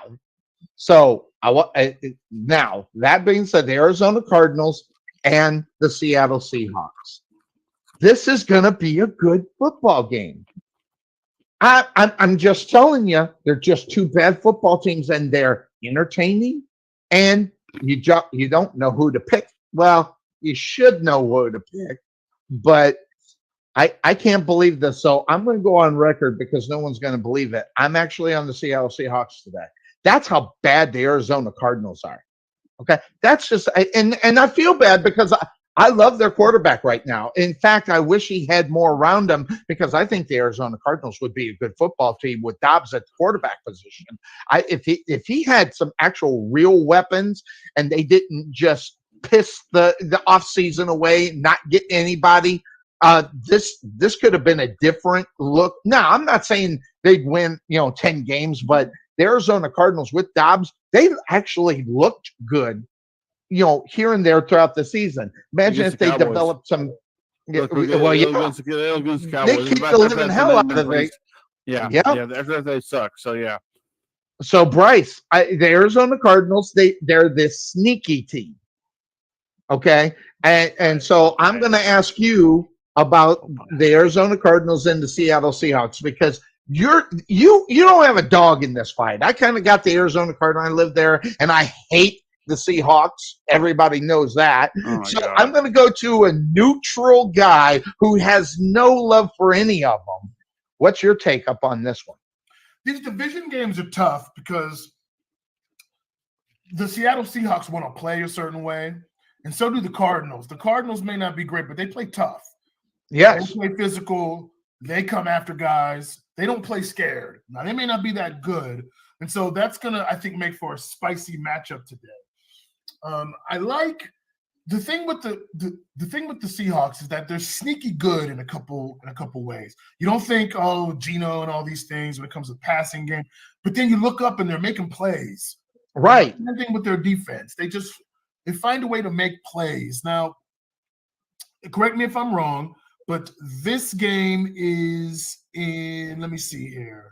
It's in Seattle. It's in Seattle, so that's a true home field advantage. That crowd really gets into it. It's a great venue. Even when they stink. Even when they stink. I mean, again, look, Josh Dobbs kind of plays like a guy that plays with nothing to lose. James Conner, not great, but plays hard. The Cardinals are a team that, while they're not good, I've been impressed with their effort. I just think Seattle is a little bit better. And in these division games, when they're playing at home, I think they'll be able to match the Cardinals' energy. I'm going to go with the Seahawks. I like what you said there. If you can figure out who's going to win based upon effort, the Arizona Cardinals would be undefeated. I'm telling you right now, effort-wise, obviously kicking the hell out of the Cowboys, and embarrassing them, nationally for a good long week. That was really nice. It's not hard to embarrass that team. Yeah, they kind of do it by themselves. But Cuervo, these division games, and this is one that is always, you just don't know who's going to win this game, even with Dobbs at the quarterback position, even with the monstrosity of the quarterback situation in Seattle. Yeah, I just said it, a monstrosity, because they're bought in on their quarterback. And listen, that was a bad buy-in. You can say whatever you want. He's just not great. So that being said, Cuervo, looking at this game, what do you got? Arizona and Seattle in Seattle. Yeah, this one's not too tough for me. I like Seattle, and you can say what you want about Geno Smith. He works for what Seattle does, period. And that's what it's all about. I like to see a very small part of me does root for Arizona just because Josh Dobbs, University of Tennessee, all that good Tennessee stuff. boy, yeah. Mm-hmm. Yeah, Tennessee guy. But other than that, I mean, the Arizona's roster is just ugh. It's blown up. Good. It's so blown up. So I think Seattle's going to win. All right, Podfather, Trey Mack, what's your take on the Arizona Cardinals who beat your Cowboys soundly, by the way, and they go into this one against Seattle? I mean, who would you thought won, the Dallas Cowboys or Seattle Seahawks? If I use Z's example on how to do that, it seems like the Arizona Cardinals should be able to beat the Seahawks. Anyway, I don't know if he's frozen or he just. No, I hear you fine. I hear you fine. Trey, right now is Trey thinking table or ladder? No, I'm thinking a nice pair of brass knucks right to the bleached area. William Regal style, huh? Yeah, very much so. Why not? A very underrated worker. He's a goat, so I'll give him that. Look, here's the thing. you can hate Seattle all you want. We can all hate their coach all we want. Mm-hmm. But here's the thing about Arizona. Yes, they did beat the shit out of the Cowboys. Yeah, I know that. I'm well aware of what happened in that game. Yeah, okay. But they haven't won since. This is true. And there's a reason why they haven't won. Mm-hmm. And I don't know what that reason is, but they just absolutely suck for what I can see. And Dallas went into that game completely taking for granted and lost. And by at the same time they got exposed, and the Cowboys got exposed. That's all it was. So Seattle, look, you got the 12th man up there. I don't want to believe in fairy tales like that and think that's not really something. It's a fact up there. Okay. All right. It's truly a thing up there, and they embrace it. Unlike any other team, I mean, like you go to Soldier Field, and when you think there's a 12th man, not really, because the crowd's kind of halfway in, halfway out. Mm-hmm. That's how they are. Same thing with Cowboy stadiums. I mean, you can't win at the Death Star. The Cowboys can't win. So they can't. Yeah. No. So give me Seattle. I think they're the better team, and they put up more wins. If you're going using Z's logic, they put up more wins than the other team. So there you go. So I hate to admit it. I'm actually picking the frickin' Seattle Seahawks. Geno Smith, God, he is so bad. But here's the thing. I'm gonna come back up on this show next week. If the Arizona Cardinals beat them, I'm just gonna die laughing, and I won't have a problem admitting. Yeah, not a problem. Not a problem. I won't admit that I was wrong because this is Geno Smith's style. This is a game he should win. Now, this would be my third game. I'm picking Geno Smith in the Seattle Seahawks. I'm 2-0 with him. So I'm going to pick him here today. I hope he wins just for the point. But if they lose, I'm going to laugh my ass off because it's just, it'll be Geno. If they lose this game, it'll be because Geno is Geno. And he's going to be that guy of about 3 or 4 years ago because he just can't get it out of his suit. So, I don't know that this one. It's going to be it's going to be a fun game to watch. That's another thing. I love watching games that will be entertaining, and this one will be on Red Zone. So, that said, looking at the next game that I got up on board, the Los Angeles Chargers and the Kansas City Chiefs. I love this game. I love it because that's another division game. And, you want to talk about the Chargers letting me down last week. Playing up against this guy's friggin' team. Just made me sick. And I was really mad in reality. This is total BS. Through the whole game. This is a Chargers team. It's doing the same damn thing, Bryce, that they've been doing for years. Inconsistency all over the place. And they just paid their boy $250 million, and he isn't doing it. But guess who their, offensive coordinator is? Used to be the offensive coordinator for the stupid Cowboys. This is going to be a tough one in reality, Bryce, on the pick. When you're looking at this one, who do you got on it?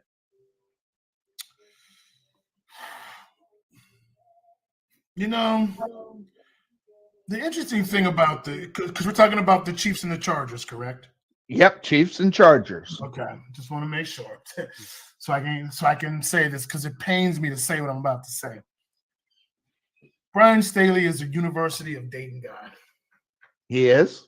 Played for Dayton, played for the team. I played for the University of Dayton. It is hard for me to not want to support my UD brother. How I got to hear but or a however comes. However, comma, he has just not pushed the right buttons to win at that team. Absolutely. And they find what the Chargers do. He has not stopped the bleeding in terms of the Chargers finding ways to lose football games. Absolutely. They find new and creative ways, despite being a talented team. with a quarterback that should be maybe a little further ahead than he is. No question. I think because it's a division game and the Chargers are uber talented, they will always be there to make plays. I think there will always be plays to be made because they've got a lot of skill at a lot of different positions. But in the end, they just do not seem to know how to finish and win consistently. And for that how reason, to win. I'm going to take the Chiefs in this matchup. Cuervo, Herbert, Mahomes. I mean, this is the game that really should be on that nighttime game. This one right here, I think you got the stars, you got everything rounds out for it. But what do you say about this one when you're looking at, obviously there are two quarterbacks on two different levels. The question is can the rest of the team of the Chargers boost him up to be on the same level as a Patrick Mahomes? Yeah, well, first of all, I completely disagree, Sonny. I think the right game is on Sunday night. But aside from that, Monday Night Football, then maybe Monday night, maybe. But regardless, this game is happening today, and the Chargers, I think, are a good example. It's a very good example of how important coaching is, and that's not a rip at Bryce's, Dayton brethren. I think it is. I think it is. But come on, I mean, we all know what we see.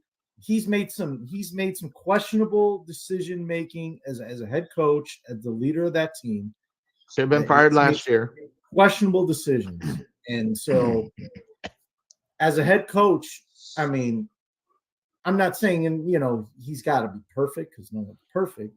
However, he's got to make better decisions, man. I mean, I agree. Some of the things that have happened with that team should never happen, Which, by the way, I got to pat myself on the back a little bit.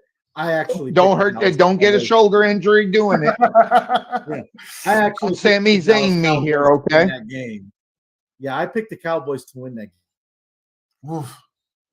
game on Monday night. So, because I know the Chargers are. I know who they are, Sonny. I know who the Chargers are, Denny.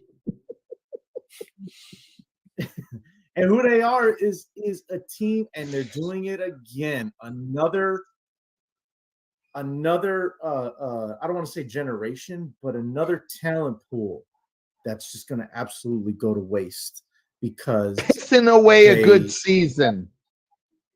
Yeah, they did it. They did it with Breeze for a little bit of time. He was there. Then they did it when Phillip Rivers was there. Now they're doing it with Justin Herbert. So this is just the Chargers being who they are. Talented team, but when it comes down to it in the clutch, they fold. They make bad decisions. They can't make plays. They'll make plays, in the first three quarters of the game, but come fourth quarter, right? That's when it starts to fall apart. So, that being said, I kind of, my gut feeling tells me there's an upset brewing here, but then I remind myself that it's the Chargers. So it's the Chargers. I like Kansas City, but it's going to be a very, very close game because I think look, the Chargers they play Kansas City tooth and nail when they go into Arrowhead, man. They don't. Yep. It's never easy. It's a never easy game for with Herbert at the quarterback. Yeah. Right. And, they could have beaten them last year. I think the Chargers could have won that game last year, but again, that pick six did them in, and that's why the Chiefs won that game. But I think it's going to be another nail biter. I think we're going to see this one on Red Zone, obviously, a lot.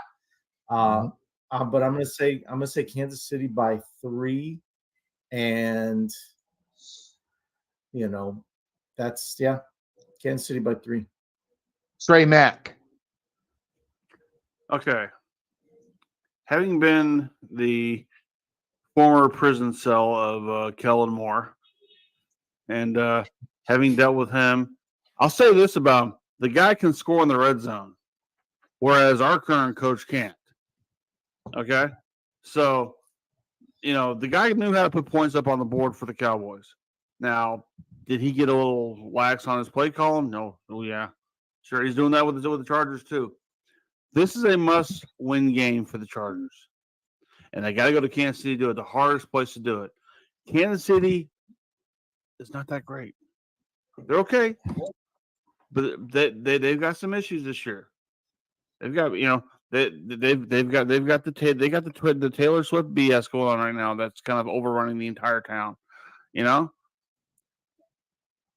I think in an upset, the Chargers will win tonight or today. Wow, so you're taking the reach. Listen, sooner or later, don't you think Herbert should be able to beat him? Bryce, I mean, no, the last 3 or 4 games, they've been right there. I mean, do they have the capabilities to get up and over the hump here? Is this the week? They got the players. They just don't. Yeah. They got to put it together. That's all they got to do. Put it together. I mean, but to what the Podfather was talking about, that's the thing. Every week is the week for the Chargers because, and every week, like they've got the players, but collectively there is something missing from that team, and I think that's going to cost Staley his job. He has not been able to come in and solidify. Personally, I think the first thing someone needs to come in and do with the Chargers is give them an offensive identity that says we're going to run the football. We're going to run the football regardless if there's 8, 9 people in the box. We don't care. And build their offense from there. And I think that will make Justin Herbert even that more dangerous. I think the Chargers, the problem with them is on offense. There is one of many problems, but I think what will help them is an identity they can lean on offense. I think they need to commit to this team is going to go through Austin Eckler and the running backs. He has to. Let that be an extension of the offensive line and make it that you got the franchise quarterback. Just go ahead and make that, though, the focus, and that quarterback's going to flourish even more. I fully agree. And when and if they decide to get that identity, it has to start with whoever the hell they're going to bring in there to lead this team. And I'm talking about coaching because the things that and to a certain point, there's a problem with the football team, and it's they spend money on 2 guys, right? They got money in 2 guys vested, one on the offensive side, one on the defensive side. They need to invest more and bring in guys that are going to make plays. Now, that will have to come in with whoever bring to coach this football team. That's the problem. It's the stability at the coaching position that is stopping the Chargers from being as good as they can possibly go. And this goes back not just last year, but years and years. Go back to Go back to Rivers. Go ahead. How many yards did the Chargers gain against the Cowboys last week? Say again? How many yards did the Chargers gain up against the Cowboys last week? Many. Do you any idea of a number? No, why would I know? No. I can't even remember my name. I'm not going to remember a damn number from the Chargers playing like they suck. Look, all I'm saying is that they found ways to move the ball against that defense. And that's kind of hard to do. Now, wait, what? Whoa! Are you trying to say people are talking too loud? What against that defense? Is that what you're saying? Listen, the Dallas Cowboys defense is not great. They should have been able to run over them all day long, good. And I don't know if they did. I'll look at the numbers, but don't fall in love with your Dallas Cowboys being one of the best. Don't fall in love with your Jaguars either, pal. They don't. They don't have the great defense everybody's talking about. All right. I'm just saying Dallas' defense has shut down a lot more than you're giving them credit for. That's fine. You have a bias. I understand that. But I'm just saying the Chargers were able to move the ball against that defense pretty well. Yeah. Austin Eckler got some yardage. They're able to move the ball a little bit further down the field than they could do before he got back there. So I think that's going to be a big, like Bryce said, they need identity. There's their identity. They need to utilize it and utilize it a lot more than they have been. And I think the Chiefs will be the prime example for that because the Chiefs are expecting the big throws. They're not expecting the underneath. Mm-hmm. So I think that will really benefit for the Chargers if they play that way. Once again, they're in Kansas City and strange things happen in Kansas City. So, but I do want to go there to get some barbecue one day. Look, I gotta go. I got stuff to do. So yeah, boys, get to work. Bryce, my brother, got you. Always good to see you, man. Yes, sir. Yeah, And Cuervo, congratulations to you. You really outkicked your coverage on your wife, sir. So good luck with that. Got some smooching going on real bad here. Oh my Sonny, God. Mr. Santa, go to hell. Yeah. Okay, bye. Yeah, up yours too. Thank you very much. And we the love we get here. So I listen. I think the Chargers really their identity is what is missing. It's not on the field, even though they got some good pieces. They need leadership, and that comes from coaching. And because the coaching needs to teach Justin Herbert to take over that offense and be the leader on the field. And right now, we're not getting Justin Herbert as the leader on the field for that football team. And when you're paying him $250 million, he has to be. They need to turn that around. At least that's what I think when I take a look at it. So that being said, of course, that's the name of the show. Green Bay and Denver. Now, as much as I would love to say that the Denver Broncos should be able to walk all over this, team, we're just not getting it. My brother and I, we were kind of briefly talking about the fact that, oh my God, you got supposed superstars just not showing up week in and week out, whether it's the coaching or whether it's the quarterback position. The defense seems to be manageable. I think the defense could be manageable. They're just not getting any damn offense out on the football field. And I don't see how that changes this week, Bryce. I mean, going here, but although I want to pick the Denver Broncos this week. And I think it's because they can stop a football team. The question is, sooner or later, that offense is going to have to show up, and I don't know if it will. So is Russell Wilson finally done? Can we say he's washed up? Russell Wilson in that team actually is not their main problem. Their main problem is they don't stop anybody. Well, that is a problem. Their defense is not – their defense is a problem. The lovely Carla is not going to want to hear this. If she is still listening, she is not going to want to hear this. I do not like the job that Sean Payton has done so far. Fully agree. And I'll tell you right now, not to cut you off, Bryce, she would absolutely 1,000% agree with you. She's not a fan of Sean Payton right now. I'm not. I think there's too much bluster. I think there's he's gotten into this what we'll call almost pissing match where he's almost on this fake Parcells type of thing where I need to come in and establish myself and my type of team and my type of culture. And what it's done is it comes across as he doesn't take accountability for how that team is now. Like it comes across as it's really the other guys going on, and I just got to have time to implement my stuff, and we'll be good. You mean find blame outside of himself is what it kind of sounds like you're saying. He's not coming across as a strong leader in that team, and I think it's very easy because Russell, to me, is a passive type of person, so it's easy to kind of push it off and make it about him. And about what he's not doing, because he's not going to push back on you that much. Right. I think he's going to, like, for all of the drama that comes with Russell and him wanting his own room and special treatment, I think a lot of that comes from the fact that Russell was not a confrontational person. I think someone like Sean Payton that's being openly confrontational, Russell's always going to try to be the nice guy.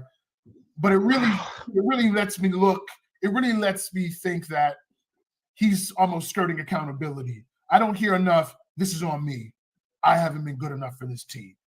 I don't hear enough of that from Sean Payton. And that kind of bothers me. Whereas when I look at the Green Bay Packers, as much as the fine co-host of this show is not going to want to hear this, I see Jordan Love steadily figuring it out. And I do too. I see a team that with Watson and that just quietly, it's not great, but is quietly competitive and is not going to lay down and is playing the right way. I have questions about their head coach. But I think the players in and of themselves play with a certain level of freedom. And I think Jordan Love is starting to find his way, and I think it's enough to beat Carlos Broncos, and the misery continues in Denver. Sonny, look at him. I know he is so wound up right now. He reminds me a little bit, and I don't mean this as slander. He reminds me of the Bengals and the Browns fans that just, Ben's retired and the Steelers are going to go into a hole, and we finally got it. We got Burrow, Deshaun's coming. It's going to be over for the Steelers, and yet we just keep hanging around. We just keep finding some type of way, even despite our warts. That's what Cuervo's looking at his rival Packers. Like, why won't you just die and go away? Yeah, no kidding. That's probably more of it. You know what, Tony? Rams by 50, all right? There, I said it. Rams by 50, damn it. You want to play that game with me, Bryce? Rams by 50. I saw the look on your face, Cuervo. I knew what that look was. I've seen it. And fire the Chargers coach now. Fire him during the game. No, I've seen it in our rivals. They have the same look, but somehow these legacy teams just won't die.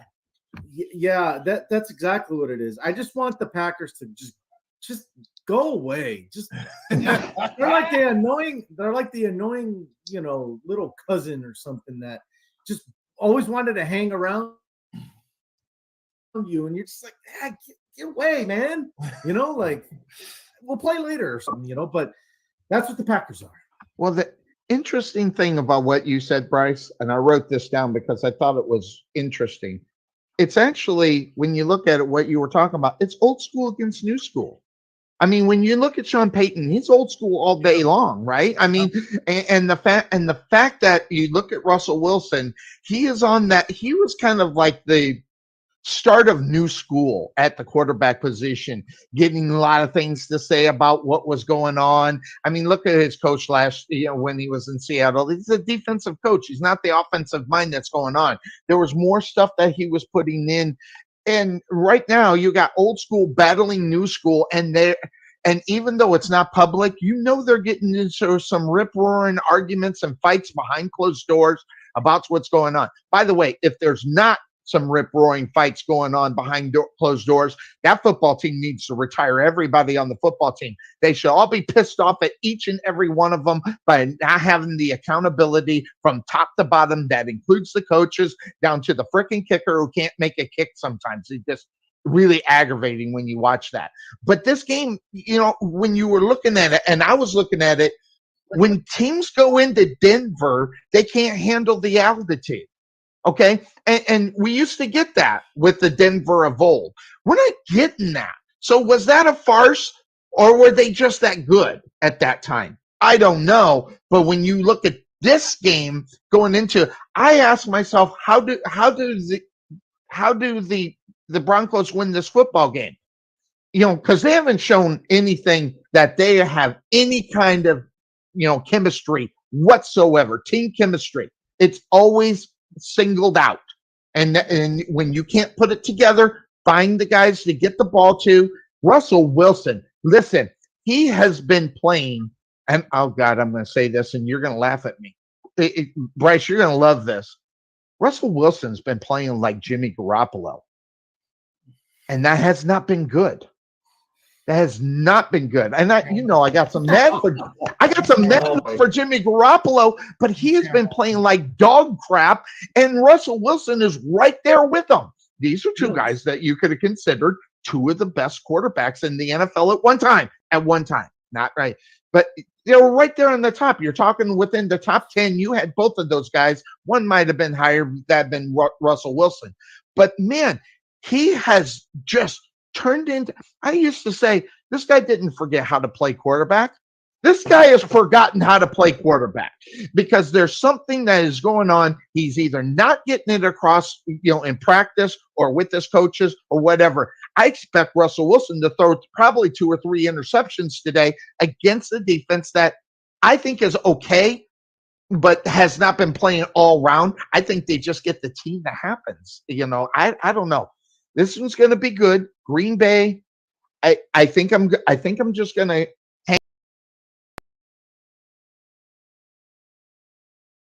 on mute. All right, everybody. We're going to call it a night here. It keeps lightning striking over here, and this game is going to get over. And I think so. If they are going to start up tomorrow, I will be bringing. I will go ahead and I'll be flying solo, but I will come out and I will call this game. But it with the lightning and the way it's going, it just doesn't look like it's going to happen here today.